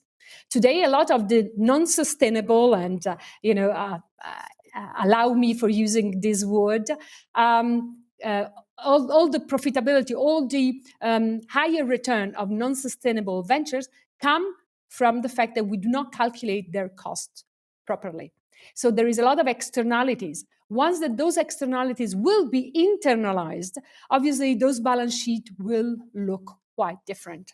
So if we do put our house in order, and if we go into the direction of having less subsidies, for example, in oil and gas, or less subsidies in classical agriculture and pesticides, most probably the costs of those companies that actually use pesticides or actually distribute oil and gas will be higher, and therefore the profitability of companies will change over time. So not an immediate answer and not actually a clear track record to put in front of our clients, but more common sense and forward-looking, because while we are in a journey, we know which is the direction of travel. Now, what is important to remind ourselves is that the financial institution is part of that transition together with governments. So if the plans of HSBC, if the plans and the awareness of Zurich, together actually with the movement that the regulators are putting on, go in the same direction through the incentives, internal and external, then we will get to a world where actually the solutions will definitely be more profitable than the problems. Now, if we go back to the conversation with Linda, I particularly mentioned a couple of times, but I also Tim was mentioning before the regulators that we know in this journey have a very important role. Now, how is happening, and how is the insurance business and your sustainability vision impacted by the regulators and their actions? I dare to say that a supportive regulatory environment is critical to a successful transition in general, and to Zurich as well. But at the same time, you also know that the rapidly evolving and complex regulatory landscape can create both challenges and risks, and especially for smaller companies. And that's something that we're seeing happening today, especially in the EU. But Zurich, we've always been clear that the delivery of our net zero ambition as an insurer will be dependent on the government action. And I think many companies have not been able to really articulate that well enough, because the reality is that we underwrite and we invest across the whole economy. So our net zero transition will be a function of support for clients in their transition journeys. And I think it's very similar to what Tim just said. So for us, it's about we need to get the data to properly understand emissions through our value chain. We need to understand the pace of electrification in economies and rollout of sustainable infrastructure. And all of this will depend on clear policy commitments. But of course, also new and emerging regulation around these topics carries risks. So for example, too many regulations coming too fast, which create risk around the implementation and distract from strategic planning, which I dare to say is a bit the situation around sustainability reporting in the EU today, that most companies actually have to put their resources into reporting instead of strategic planning and execution. Because even large companies like us, we have finite resources to deploy. And for small companies, this is a real burden. The other thing that we're seeing is, of course, volatility in regulations. That there's also overlapping and overly complex rules that will create compliance risks, and as well as barriers to market access. And I think that was a result that we saw of the changes in the EU CSDD regulations, where there was just started extremely ambitious, and then little by little it had to be negotiated down to something that could actually be implemented. And then last but not least, poorly designed regulations will create cost without any benefit of supporting the transition. So we really need to manage these risks through effective dialogue, both between regulators and industries, but also through international alignment. And that's why we as a company are actively engaged in many industry associations, consultations, bilateral meetings, and helping to shape those regulations to make sure that they're both efficient and effective in supporting the transition. So this has to be a really core piece of all the climate transition plans that we see in terms of how are we working on the regulatory side. Thank you, Linda. So regulations and regulators are key, but implementability is equally important. Tim, in a recent publication by HSBC, I read collective action across the private and public sector and civil society is critical for the world to reach net zero. How is your interaction with regulators and journey for this systemic change? Yeah, I suppose, to pick up on how you started this section by talking about the commercial component about that, I think supporting the transformation to net zero economies is a key strategic objective for the bank. And we want to make financing choices that lead to meaningful impact on emissions reductions in the real economy, not just our portfolio of clients. And so we're not only thinking that that's the right thing to do, but also that it makes sense. We estimate, based on advice that we've received, that there's about $155 trillion opportunity between now and 2050 in the markets that we operate in, and we want to be a trusted transition partner of choice for the clients, as we talked about during the first round of discussions that we had. So the first thing to say is that we see that transition plan as being a key part of our communication, both with our clients, but also with regulators and with other kind of key industry actors.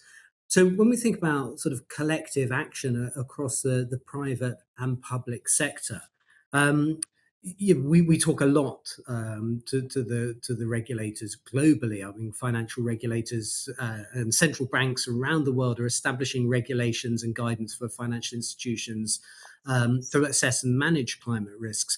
But as you pointed out in your opening comments, for example, there are something like 40 different taxonomies that are in place or under development at the moment. So there's an awful lot of work to be done in conjunction with the regulators to understand the issues that are coming up and the related topics across all of our jurisdictions. So we contribute to Finance Industry Task Force convened by the Monetary Authority of Singapore. We're working with the Hong Kong Monetary Authority, the HKMA, to support the development of Hong Kong as a leading sustainable finance market, or the Dubai Financial Services Authority Task Force on Sustainable Finance. So we support these globally driven approaches. And what we really want to see is that sort of globally consistent approaches to climate-related financial regulation is pursued as far as possible in harmony to minimize fragmentation and to align changes across the global financial system. That also involves working directly with governments on national net zero strategies, timings, scopes, approaches, and their financing from priorities. So in the UK, we're part of the Net Zero Council, which is a cross-government business partnership established last year to address market barriers to net zero transition in the UK. And then in other markets like Egypt, Vietnam and Indonesia, we're working with governments and their development partners to help facilitate, develop and finance country-led pipelines for national transition priorities. So it's a complicated landscape, and the role of regulation in raising the floor is incredibly important. The role of large-scale investment initiatives from the public sector in support of those objectives is critical. I mean, the US Inflation Reduction Act of 2022 creates huge fiscal subsidies, incentives, funding, and regulatory changes that will transform the market. They're expected to unlock trillions in private finance. So getting that interplay between banks being ready with well-developed finance plan, climate plans of their own, how they work with customers to understand the need, and how they work with governments and regulators going forward is an absolutely critical part of this equation. Thank you, Tim, and thank you, Linda. I think we can summarize in saying that it's a lot about stakeholders engagement. It's about engaging with our clients to support them in their transition, but also to create awareness. Is engaging with the regulators to ensure that those key regulations that we need are implementable and collaborate with them. So finance can be a catalytic factor for sustainability. If we work in engaging with our stakeholders. And with this, I thank you both, and I give back the mic to Judith, who is in the studio. Thank you so much, Rosa, Sangiorgio, and her panel speakers, Linda Freiner and Tim Ashby. Now, while financial firms are incorporating sustainability across their operations and value chain, they're also being met with a wave of criticism that questions the value of sustainability and ESG factors for investment decisions. Now, this so-called anti-ESG backlash has resulted in a veritable political anti-ESG movement in the United States. Just to give you an idea, according to anti-ESG bill tracker by Pleiades Strategy, last year some 165 pieces of legislation were introduced in 37 US states designed to prevent companies and investors from considering ESG factors. Now, while most of these bills have failed or currently struggle to actually pass, the wave of discontent has also swept across the Atlantic and prompted resistance, for example, against the latest due diligence directive that the EU has been developing, which aims to tackle issues in supply chains such as forced labor and environmental damage. As it happens, this bill comes up, this new directive comes up for the final vote in the European Parliament this week. But meanwhile, over here at the Sustainable Finance Forum, we take this as an opportunity to go back to the drawing board, to look at the facts and start a conversation about why ESG factors in resource allocation actually matter. And for more, I have the pleasure to welcome back Simon Mundy. He is the editor of the FT's award-winning platform Moral Money, and he's also the author of the book, The Race for Tomorrow, a journey through the front lines of climate change, for which he traveled 26 countries in 2 years to gather first-hand evidence of the climate crisis and also give a voice to the humans affected by it. Warm welcome back, Simon. Good to have you with us, and I hand it over to you and your guest.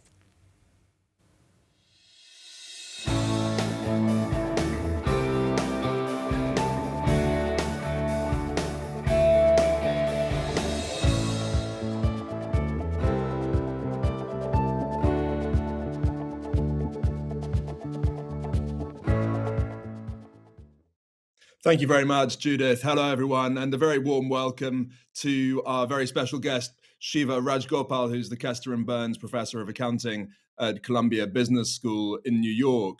Shiva, thank you for joining us. Thank you, Simon. Always a pleasure. So Shiva has been one of the most interesting academic voices on this question of responsible business, how it can be approached from an accounting point of view, from a doing business point of view, from a financing point of view. And Shiva, as Judith has just reminded us, this is an exceptionally interesting time to be having the conversation that we're having. I took this job on Moral Money At the end of 2021, and this was the time of COP26, the climate summit in Glasgow, it was a time when, and that conference, as you remember, was one where private sector companies were coming and showing off how they'd got religion, as it were, on climate change and responsible business.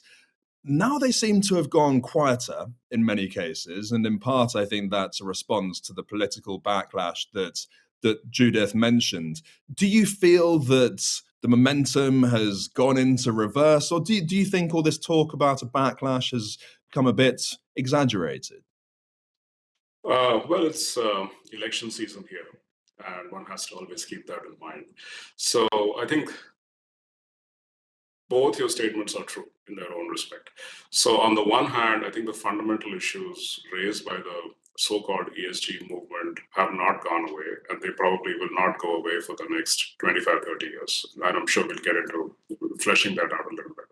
But on the other hand, the noise went up because it was a fairly raucous, tightly contested primary, except for the number one person, who probably was always going to be the presumptive nominee. And there was a big fight between the others.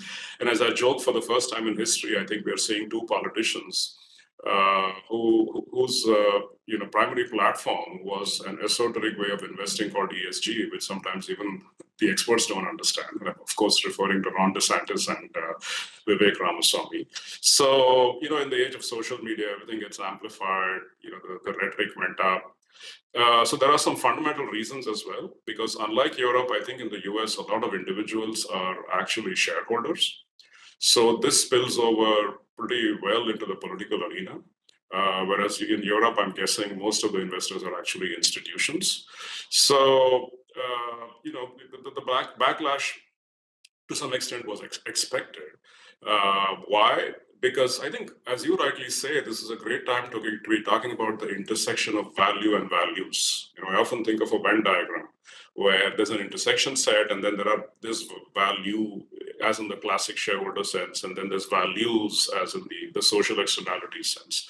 So if you think of this Venn diagram, which I find useful as a frame of reference, I think you can accommodate both the dissenters and the advocates. So how far do you think that criticisms of ESG, which we've been hearing, or you've been hearing, especially based in the US as you are, how far do you think these criticisms are justified? It seems to me that some of the claims, at least, that we were seeing a couple of years ago were quite overheated. There were companies making use of things like carbon offsets in ways that many would now say were not appropriate. There were companies perhaps exaggerating the extent to which they took sustainability into account in certain funds. We've actually seen official investigations into at least one of those companies. So how far do you think actually this did get a bit overheated and was perhaps used by some companies as a marketing gimmick more than as a serious attempt to contribute to serious climate action? No, you're 100% right. I think both sides are at fault. The so-called political left tried to conflate values and value. And the political right rightly arguably called them on it. And I've yet to come across cases where, at least in the US, companies do anything other than shareholder value maximization.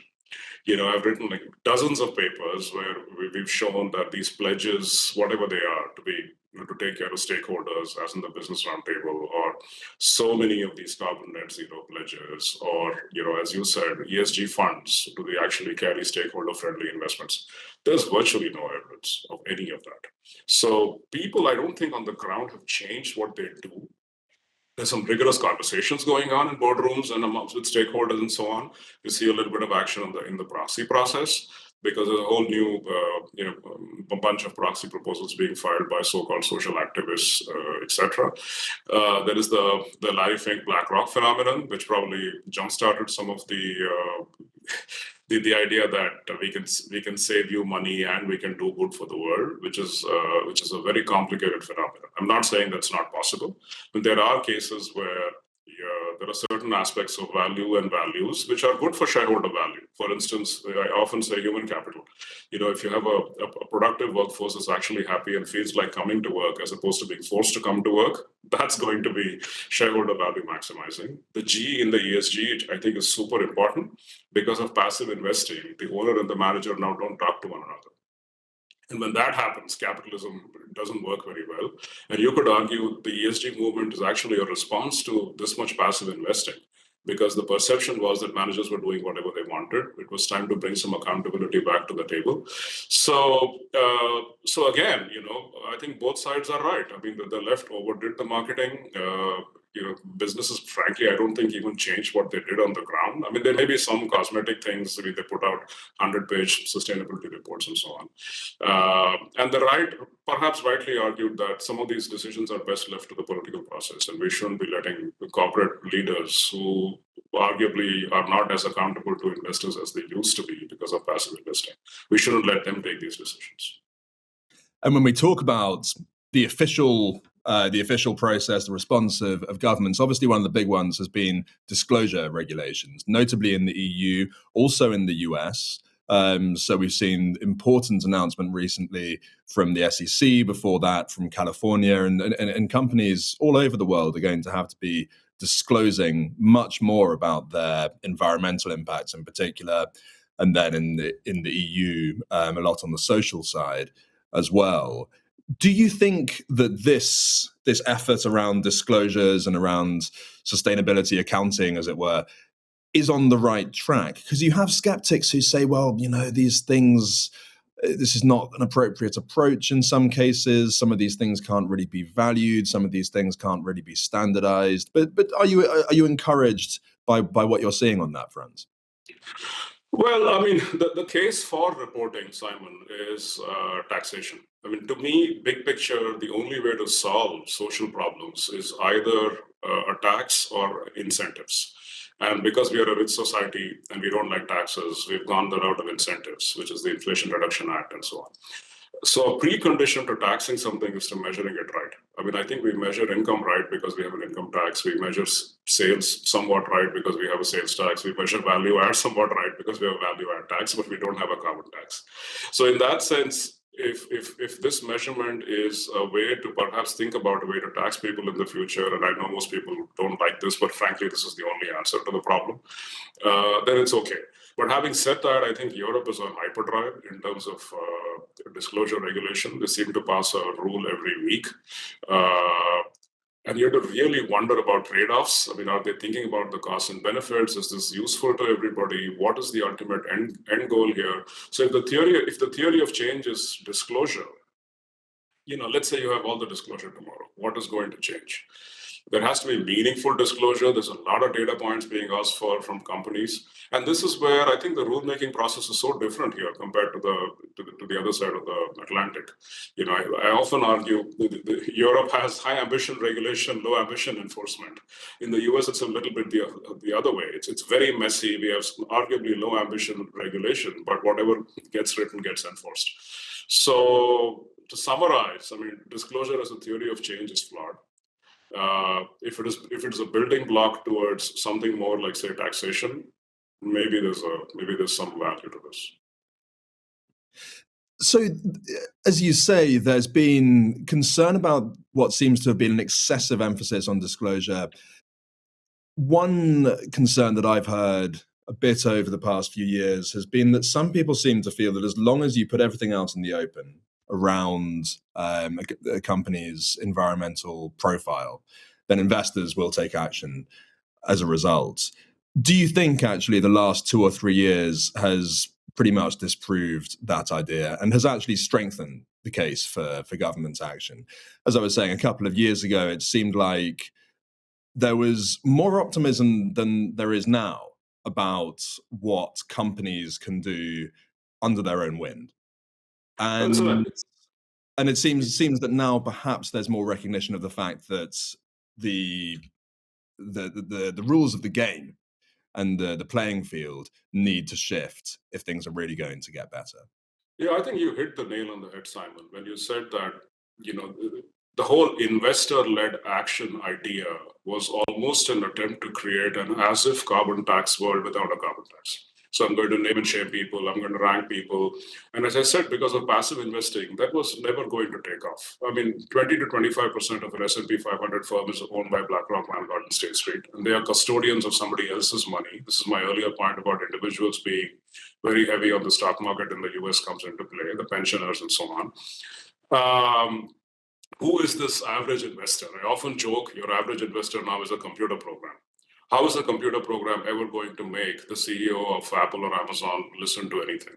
The proxy process in the US is also flawed because it's written in such a way that if you ask the CEO to do something substantive, then the company is going to object, saying you're micromanaging my company, and hence the proposal gets thrown out.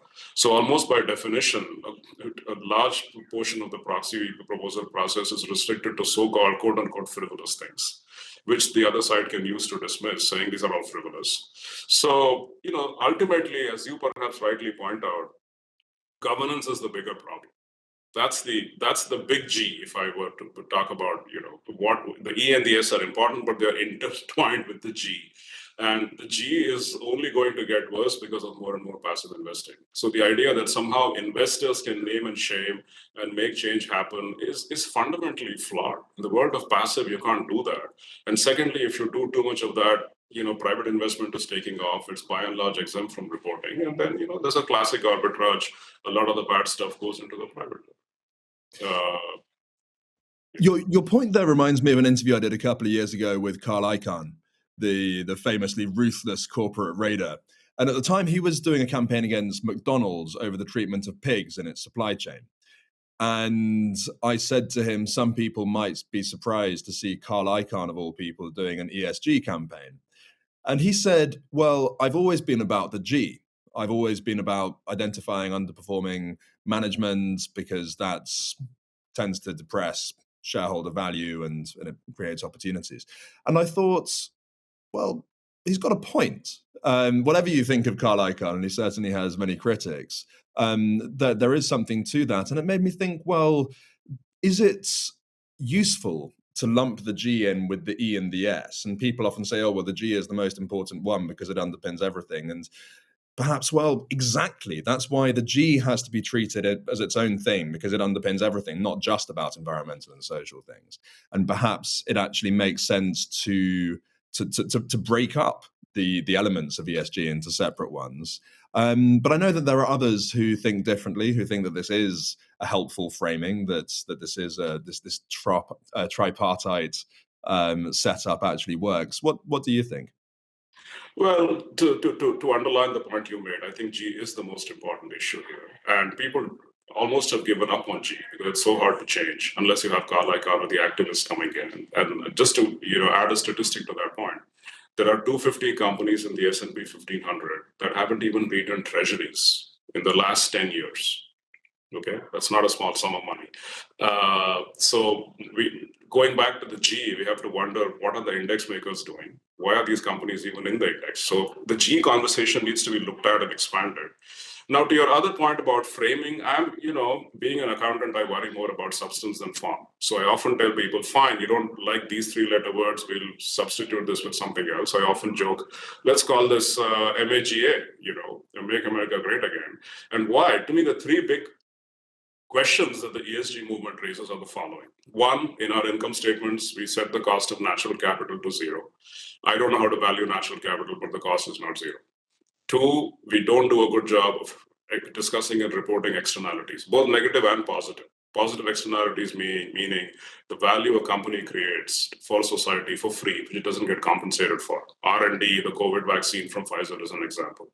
And three, the disconnect between the owner and the manager. Because of this, intermediaries jump in, accountability gets into trouble. So to me, these are like the three big questions of our time. So whether you call it E or S or G, or whether you call it by some other acronym, doesn't personally bother me, but I wish there was more conversation about these three questions. And, as I said at the beginning of this talk, these questions are timeless and important. I think the big question of our time, to some extent, if you want to reframe it a different way, is how much government? I think nobody says there should be zero government. Otherwise, you have disastrous consequences. If you have too much government, we have disastrous consequences. So the question is how much government? And to a great extent, the externalities problem can frankly only be solved by a tax or a regulation. And the less we talk about that, the more more of the oxygen gets sucked out in discussing irrelevant performative things. So we're getting low on time, Shiva, but before we finish, I want to really look ahead and really try and think proactively. A lot of people watching this will be in business or finance, and they will be very conscious of the ESG wars, if you want to call it that. And they want to try and get themselves set up. They want to take an appropriate response that will be doing the right thing, and will also be making sure that they're future-proofed, as it were, against where this is going, that they're set up right for the direction of travel around ESG and sustainable business and finance. What advice would you give to people, especially in the financial sector, who are trying to take a really sensible, proactive, constructive approach to this subject? So I would leave them with 2 or 3 ideas. One, if you're an asset manager, let's not forget the trillions of dollars of legacy money that's coming to our students, which will eventually become your investors. They care about values, and they're also happy to give up a little bit of return for investing in values. So in that sense, the future of sustainable investing, I think, is reasonably bright, especially if you view it as an intergenerational conversation. The second idea, if you're in banking or insurance, a sensible realignment of value and values has to be done. I mean, the US, a lot of insurance companies, as you know, write 1-year contracts. So there is no incentive to really look ahead and manage. So even if you write 1-year insurance contracts, flood or fire or so on, climate change is a slow burn, to some extent, multi-year problem. So what incentives do they have to look ahead? And that's something that each company has to look in itself as a board and think about this issue. The banking issue is also interesting. To some extent, we are making banks execute the climate policy, especially with the ECB and Europe. And that's something worth discussing rationally without getting to blows. Is this the right forum? I mean, shouldn't you be pushing climate policy perhaps in the political system and then make banks implement that, as opposed to circumventing the political system and forcing banks to implement climate policy on your behalf? So the history of exclusions and divestment, frankly, is not all that great. We have a couple of papers where we show that the presumption that somehow divestment raises your cost of capital is not quite true. Especially in the equity market. There may be some effect in the debt market, but not as strong in the equity market. So just to summarize, multi-generational investment, ESG investing, I think certainly has a future because, the young people seem to care. And 2, insurance and banking, some alignment of values and value in terms of risk management and so on, makes it a bit easier, at least to sell this to the other side. And 3, go talk to your customers. I mean, it's their business how they want to invest money. So push customers a bit harder for what they want. I often worry sometimes customers just give you some vague guidelines. Okay, we want to be fossil fuel free. Okay, okay, fine. If that's what you want, we implement that. We want to be away from, say, companies that encourage abortion. Fine, whatever that is, let's go implement that. So, it's a free country. You can do what you want with your money. So there'll always be a demand for investing values, even on the right. Don't forget, the political right has values. And they can do the same thing. You have anti-woke funds and so on. But some alignment back between values and value, if I may summarize, is where I think the future lies. Some sage advice there to round off a really interesting conversation. Thank you so much, Shiva, for sharing those insights. I've really enjoyed the discussion, and I hope everyone watching has too. Thanks again, and back to you, Judith, in the studio. Thank you, Simon. Thank you, Simon and Shiva. I certainly enjoyed it. And I made a note for the second day tomorrow when we'll come back to sustainability, to sustainable finance regulatory architecture. As Shiva said, Europe is on hyperdrive in terms of sustainability regulation. We'll talk about that tomorrow. But now we want to move on with the perspective on ESG and specifically the rise of the S. And we've acknowledged repeatedly at this event that the S has becoming more prominent, and we touched upon new sustainable finance trends such as gender lens investing. And again, ESG critics have called into question that indicators such as the gender pay gap in a company or the diversity on the board of directors would matter for investors. But there is ample evidence that they do indeed matter. That is also why gender finance features prominently in the 10-point Sustainable Finance Action Plan launched today by His Excellency Minister Roth, as he said earlier. Now, our final conversation will take a closer look at this evidence and talk about the rise of diversity, equality and inclusion in the ESG agenda. And our moderator for this topic is a familiar face for this audience and a globally recognized expert on sustainable finance. She is the CEO of the Luxembourg Stock Exchange and the first woman in this role in the 90-year history of the exchange. Before taking over as CEO back in April 2021, she served as Deputy CEO since 2019 and before that as a member of the Executive Committee. And in 2016, she founded the Luxembourg Green Exchange, the world's first and leading platform that's entirely focused on sustainability-linked securities. She also helped to lay the groundwork for the EU Green Taxonomy as a member of the EU High-Level Expert Group on Sustainable Finance. As chair of Lux CMA, she gives a voice to the stakeholders of the capital markets industry in Luxembourg. She's also a member of the new Women Climate Leaders Network, inaugurated by the European Investment Bank in February this year, which aims for, and I quote, more inclusive and impactful climate solutions. She's also a member of the Luxembourg Gender Finance Task Force, established by then Minister of Finance Yuriko Bakis, and she played an essential role in the establishment of the Luxembourg Women in Finance Charter. And she's here with me in the studio. Warm welcome to you, Julie Becker.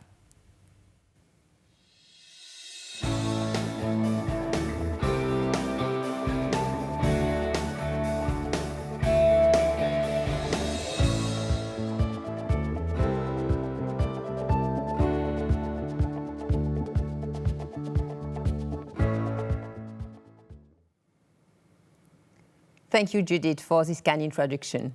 I'm delighted to be part of this edition of the Sustainable Finance Forum, even more so as I will have the opportunity to discuss a highly important yet complex topic with Silja Ballard. Silja Ballard is a renowned economist and head of diversity, equality and inclusion at the World Economic Forum Center for the New Economy and Society. Silja Ballard's work consists of identifying the best ways to place diversity and inclusion at the heart of the economic agenda, and such help pave the way towards more sustainable and inclusive economic progress across the world. Silja, it's very good to have you with us today. Welcome. Thank you so much, Julie, and thank you for the invitation. Let me first set the scene. Diversity, equity, and inclusion have been a favorite topic of discussion over the past year. And today we will discuss whether concrete progress actually has been made, how companies are approaching the challenge, and how new technologies, such as AI, is likely to influence our approach to DEI. Silja, given the amount of research you've led into the topic of DEI and your data-driven approach, you're very well placed to help us understand where we are today and what is needed to speed up further progress. So a quick question to kick off our conversation on the rise of DEI in the ESG agenda. So in your view, is ESG progress possible without DEI? Thank you, Julie. That's a really great question to kick off our conversation. I would say making progress on DEI is really, really critical to make progress on the ESG agenda in two key ways. For one, we will need a DEI lens to make sure that all the gains from the transformations that we're seeing on the ESG agenda are actually widely shared. So, for example, are people having opportunities to upskill and reskill to be able to access all the jobs that are being created in the green economy? A second element would be that I would say DEI, if it's done well, and that's a big if, can actually help us speed up progress on all the three dimensions, the E as well as the S as well as the G. And some of the mechanisms through which DEI works that have broader positive repercussions on economies and organizations would be, for example, the way in which trust would be built through DEI initiatives. So if employees have the impression that their views are heard and they're seen and they have some influence over how the agendas are being set, this creates a culture of trust. Secondly, DEI policies will help attract the best talent because, for one, organizations are able to tap into all the best talent pools. On the other hand, it's also becoming more and more of an expectation amongst the younger generation that organizations have a culture that takes DEI seriously. And in fact, we have surveys that show that a significant number of Gen Z employees, for example, make it a decision factor as to whether they will take a job, whether DEI is valued in an organization.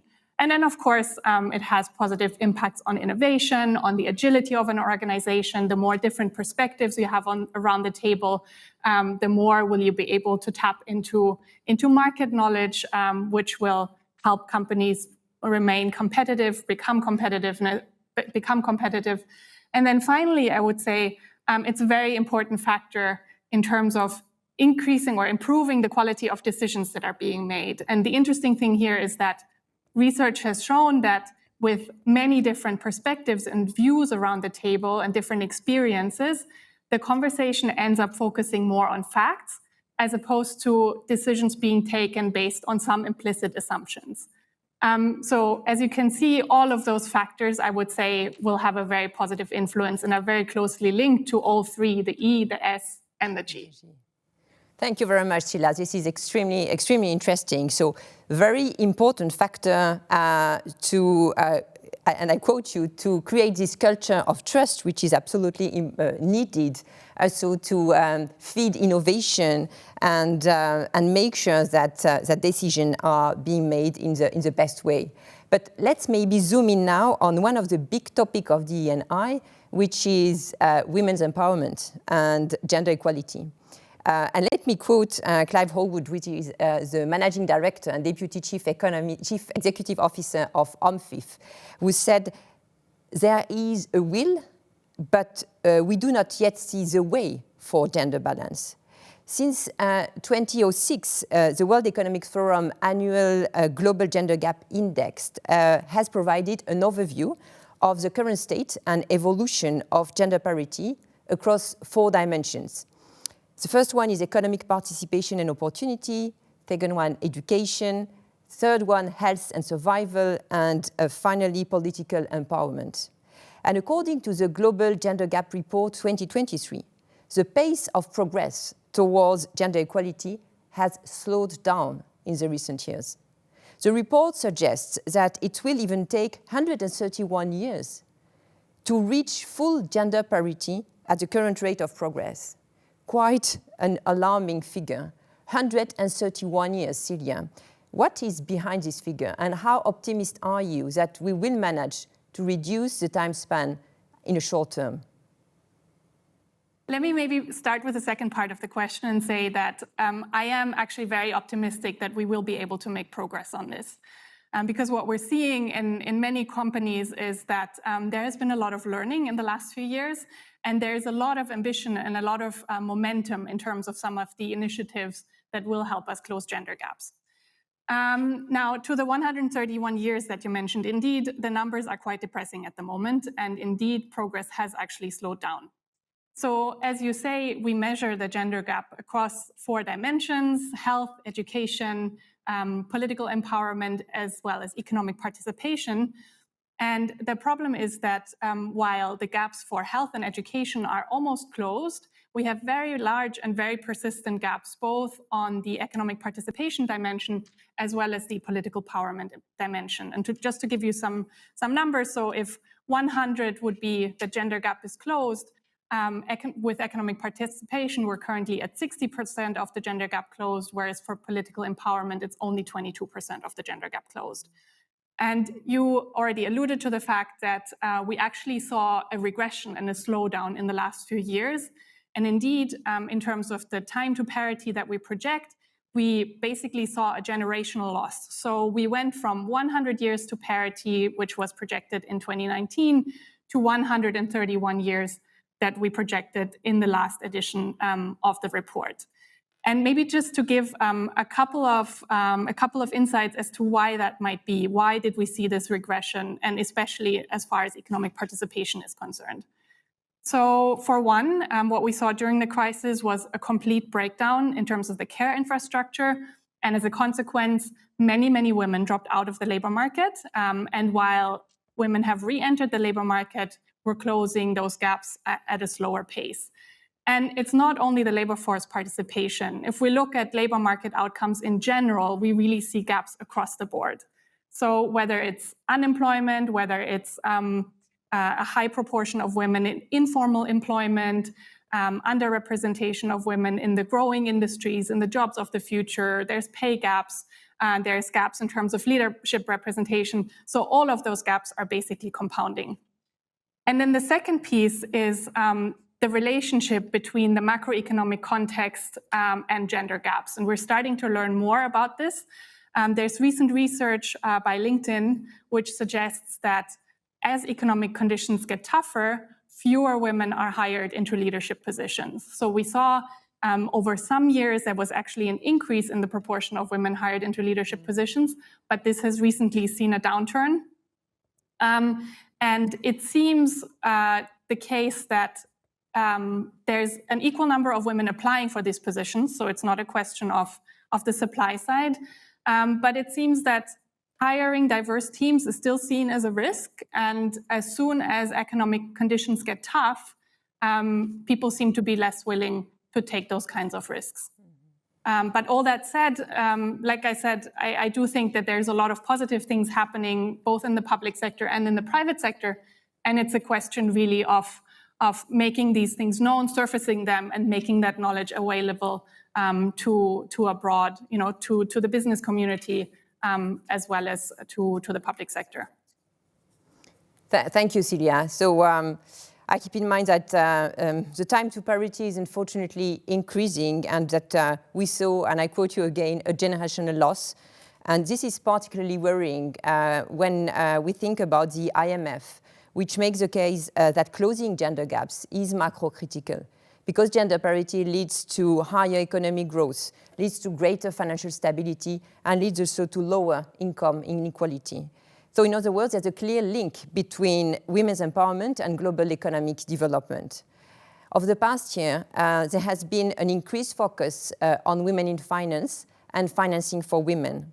And in Luxembourg, as Minister of Finance Roth explained, Luxembourg has seen many important developments in this sense with, for instance, the launch of the Luxembourg Women in Finance Charter, but also the Gender Finance Task Force, as well as we just heard this morning, the 10-point action plan for sustainable finance and the creation of a Center of Excellence for Gender Finance.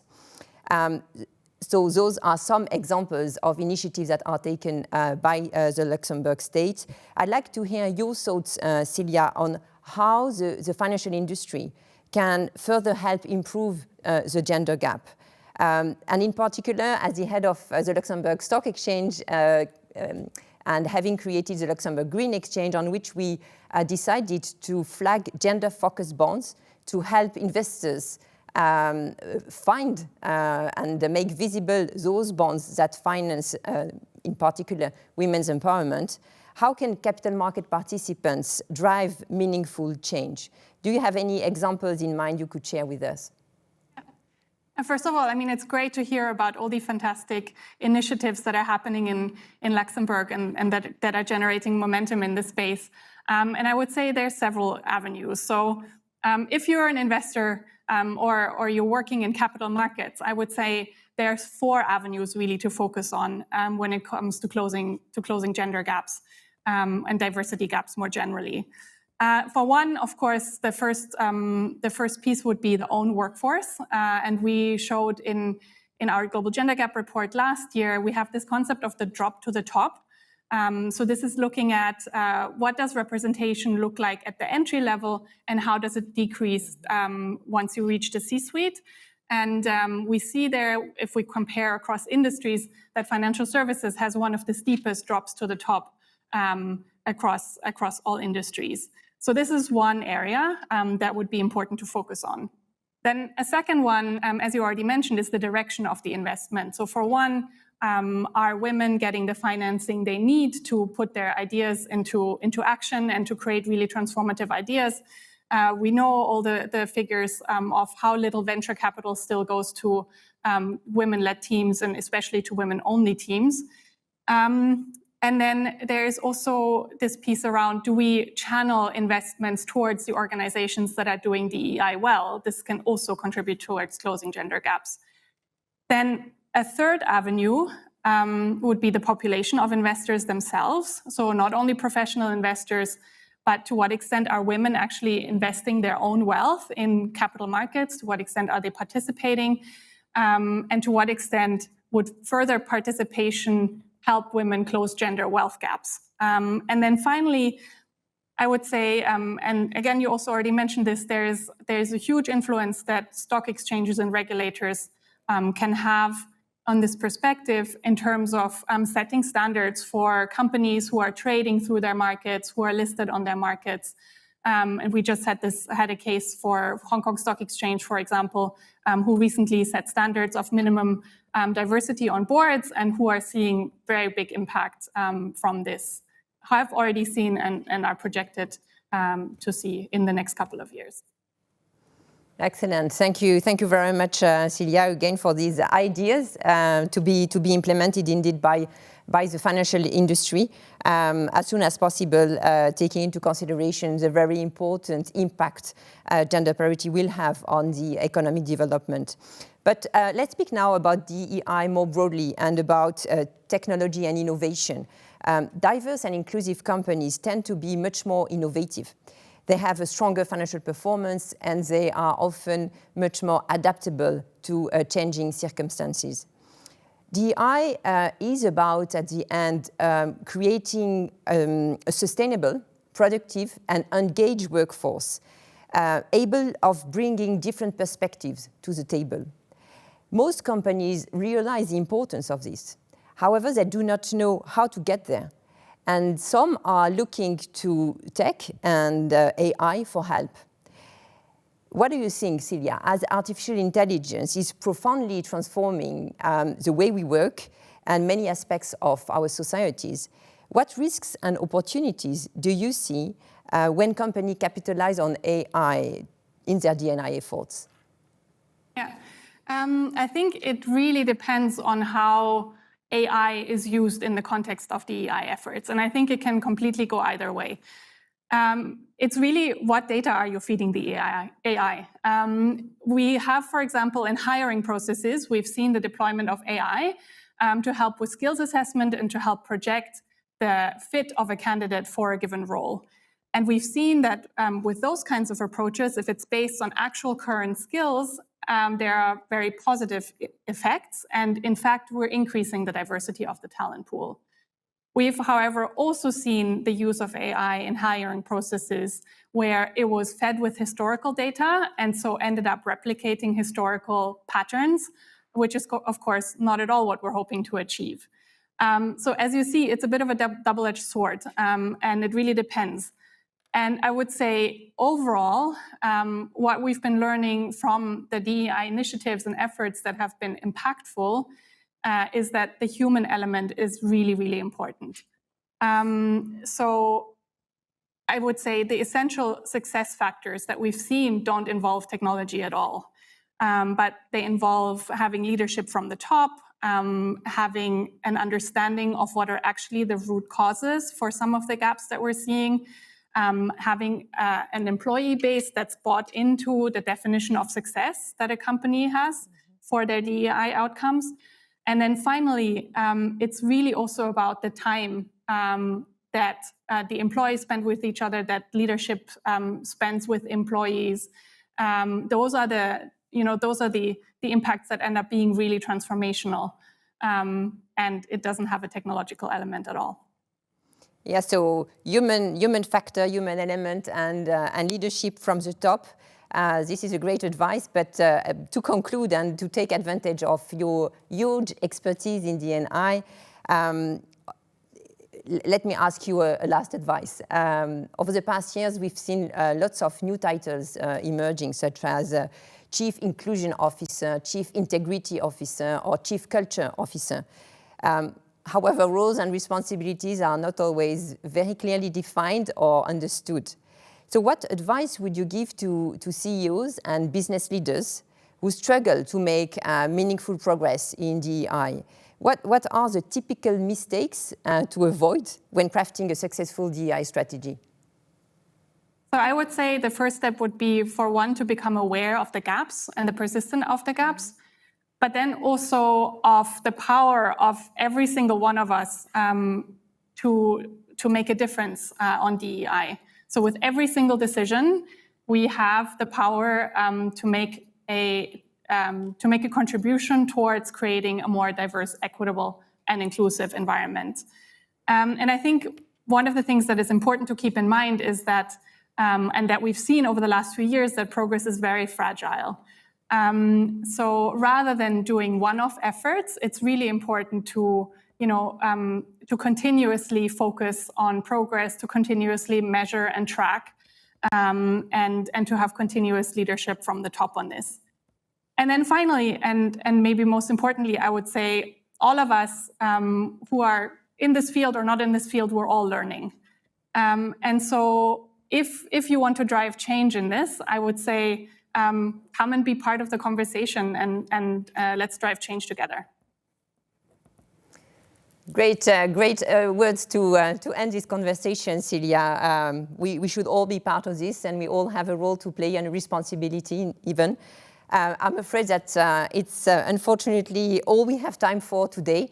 Silja, I'd like to thank you so much for sharing these extremely interesting insights and your unique and very well documented perspective. Thank you as well for the role you play, as well as the World Economic Forum, in raising awareness and strengthening the knowledge of the crucial role that DEI plays in driving sustainable economic development and social prosperity.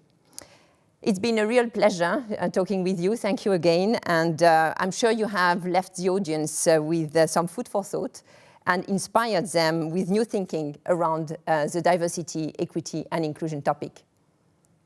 Thank you. With this, I hand over to you, Judith. Thank you. Thank you so much there, Julie Becker and Silja Ballard. And with that, we're almost at the end of our first day of the 2024 edition of the Sustainable Finance Forum. To conclude, allow me to summarize a few takeaways. The now third report by a new financial sponsor by Luxembourg for Finance held up a mirror on climate commitment versus action with a reality check on green finance.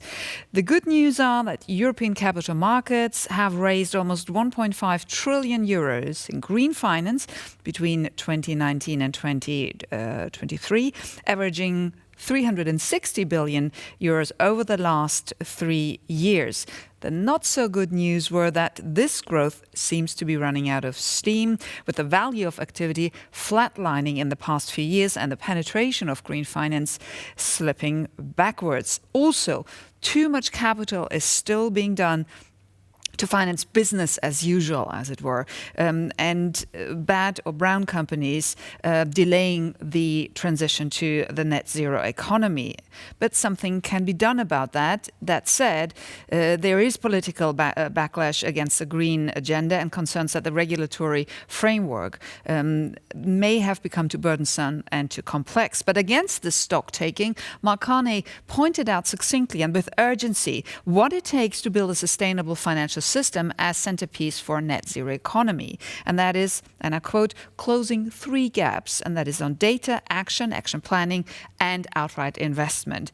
And in that vein, His Excellency Minister Roth launched his 10-point Sustainable Finance Action Plan designed to strengthen Luxembourg further as a global hub for sustainable finance. It includes the intention to go beyond green and position Luxembourg also in the field of biodiversity and nature capital finance, and as a center of excellence for gender finance. As you just heard, this chimes with the conversation on diversity, equality, and inclusion, which clearly highlighted, as you just heard Julia and Silja, the link between economic thriving and women empowerment. And I think the conversation also made the business case for investing in DEI, because it creates a culture of trust that in turn feeds an organization's ability to innovate and adapt, and crucially also to attract young talent. And the next generation, if you remember, also featured prominently in the conversation on ESG factors in resource allocation, because aligning value and values is essential for the younger generation of investors who very much care about sustainability issues, about ESG. So while some of the excessive marketing around ESG may fade away, ESG will continue to be important for investment decision making, despite the current ESG backlash. And we also need to have further conversations about the externalized costs that need to be integrated in the decision making process, which takes me straight to what we heard about client expectations and market responses. Now, the panel established that it's vital for an organization, for financial firms to, and I quote, put their own house in order and create culture and credibility around sustainability before putting clients' sustainability needs into the equation. And some of the themes were carried then over into the panel on engagement and stewardship on the path to net zero. It was quite clear that for financial firms, climate risk is a financial risk and therefore part of their fiduciary responsibility. And it was encouraging to hear the observations how companies, large and small ones, are making progress in their transition planning with the support of financial firms who indeed see plenty of business opportunities in the field of transition finance.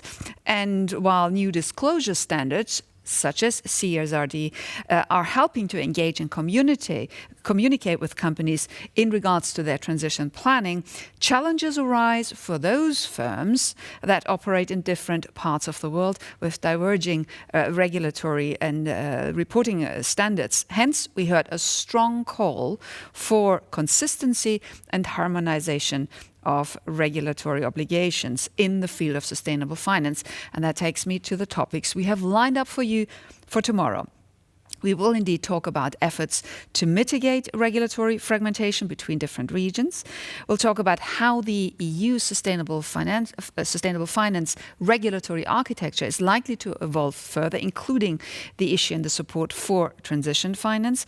We'll talk about how innovative technologies such as AI or blockchain are being deployed to help develop solutions for some of the problems we heard about and possible caveats.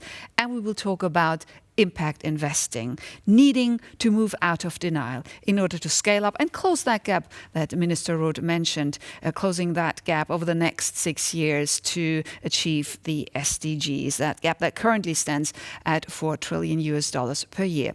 So with that, we close it for today, and I look forward to seeing you back again tomorrow at 10 a.m. Central European Summertime. Please look into your inbox. There will be an email with a new link for the live stream tomorrow. Otherwise, have a great rest of your day or evening, and see you tomorrow. Thank you.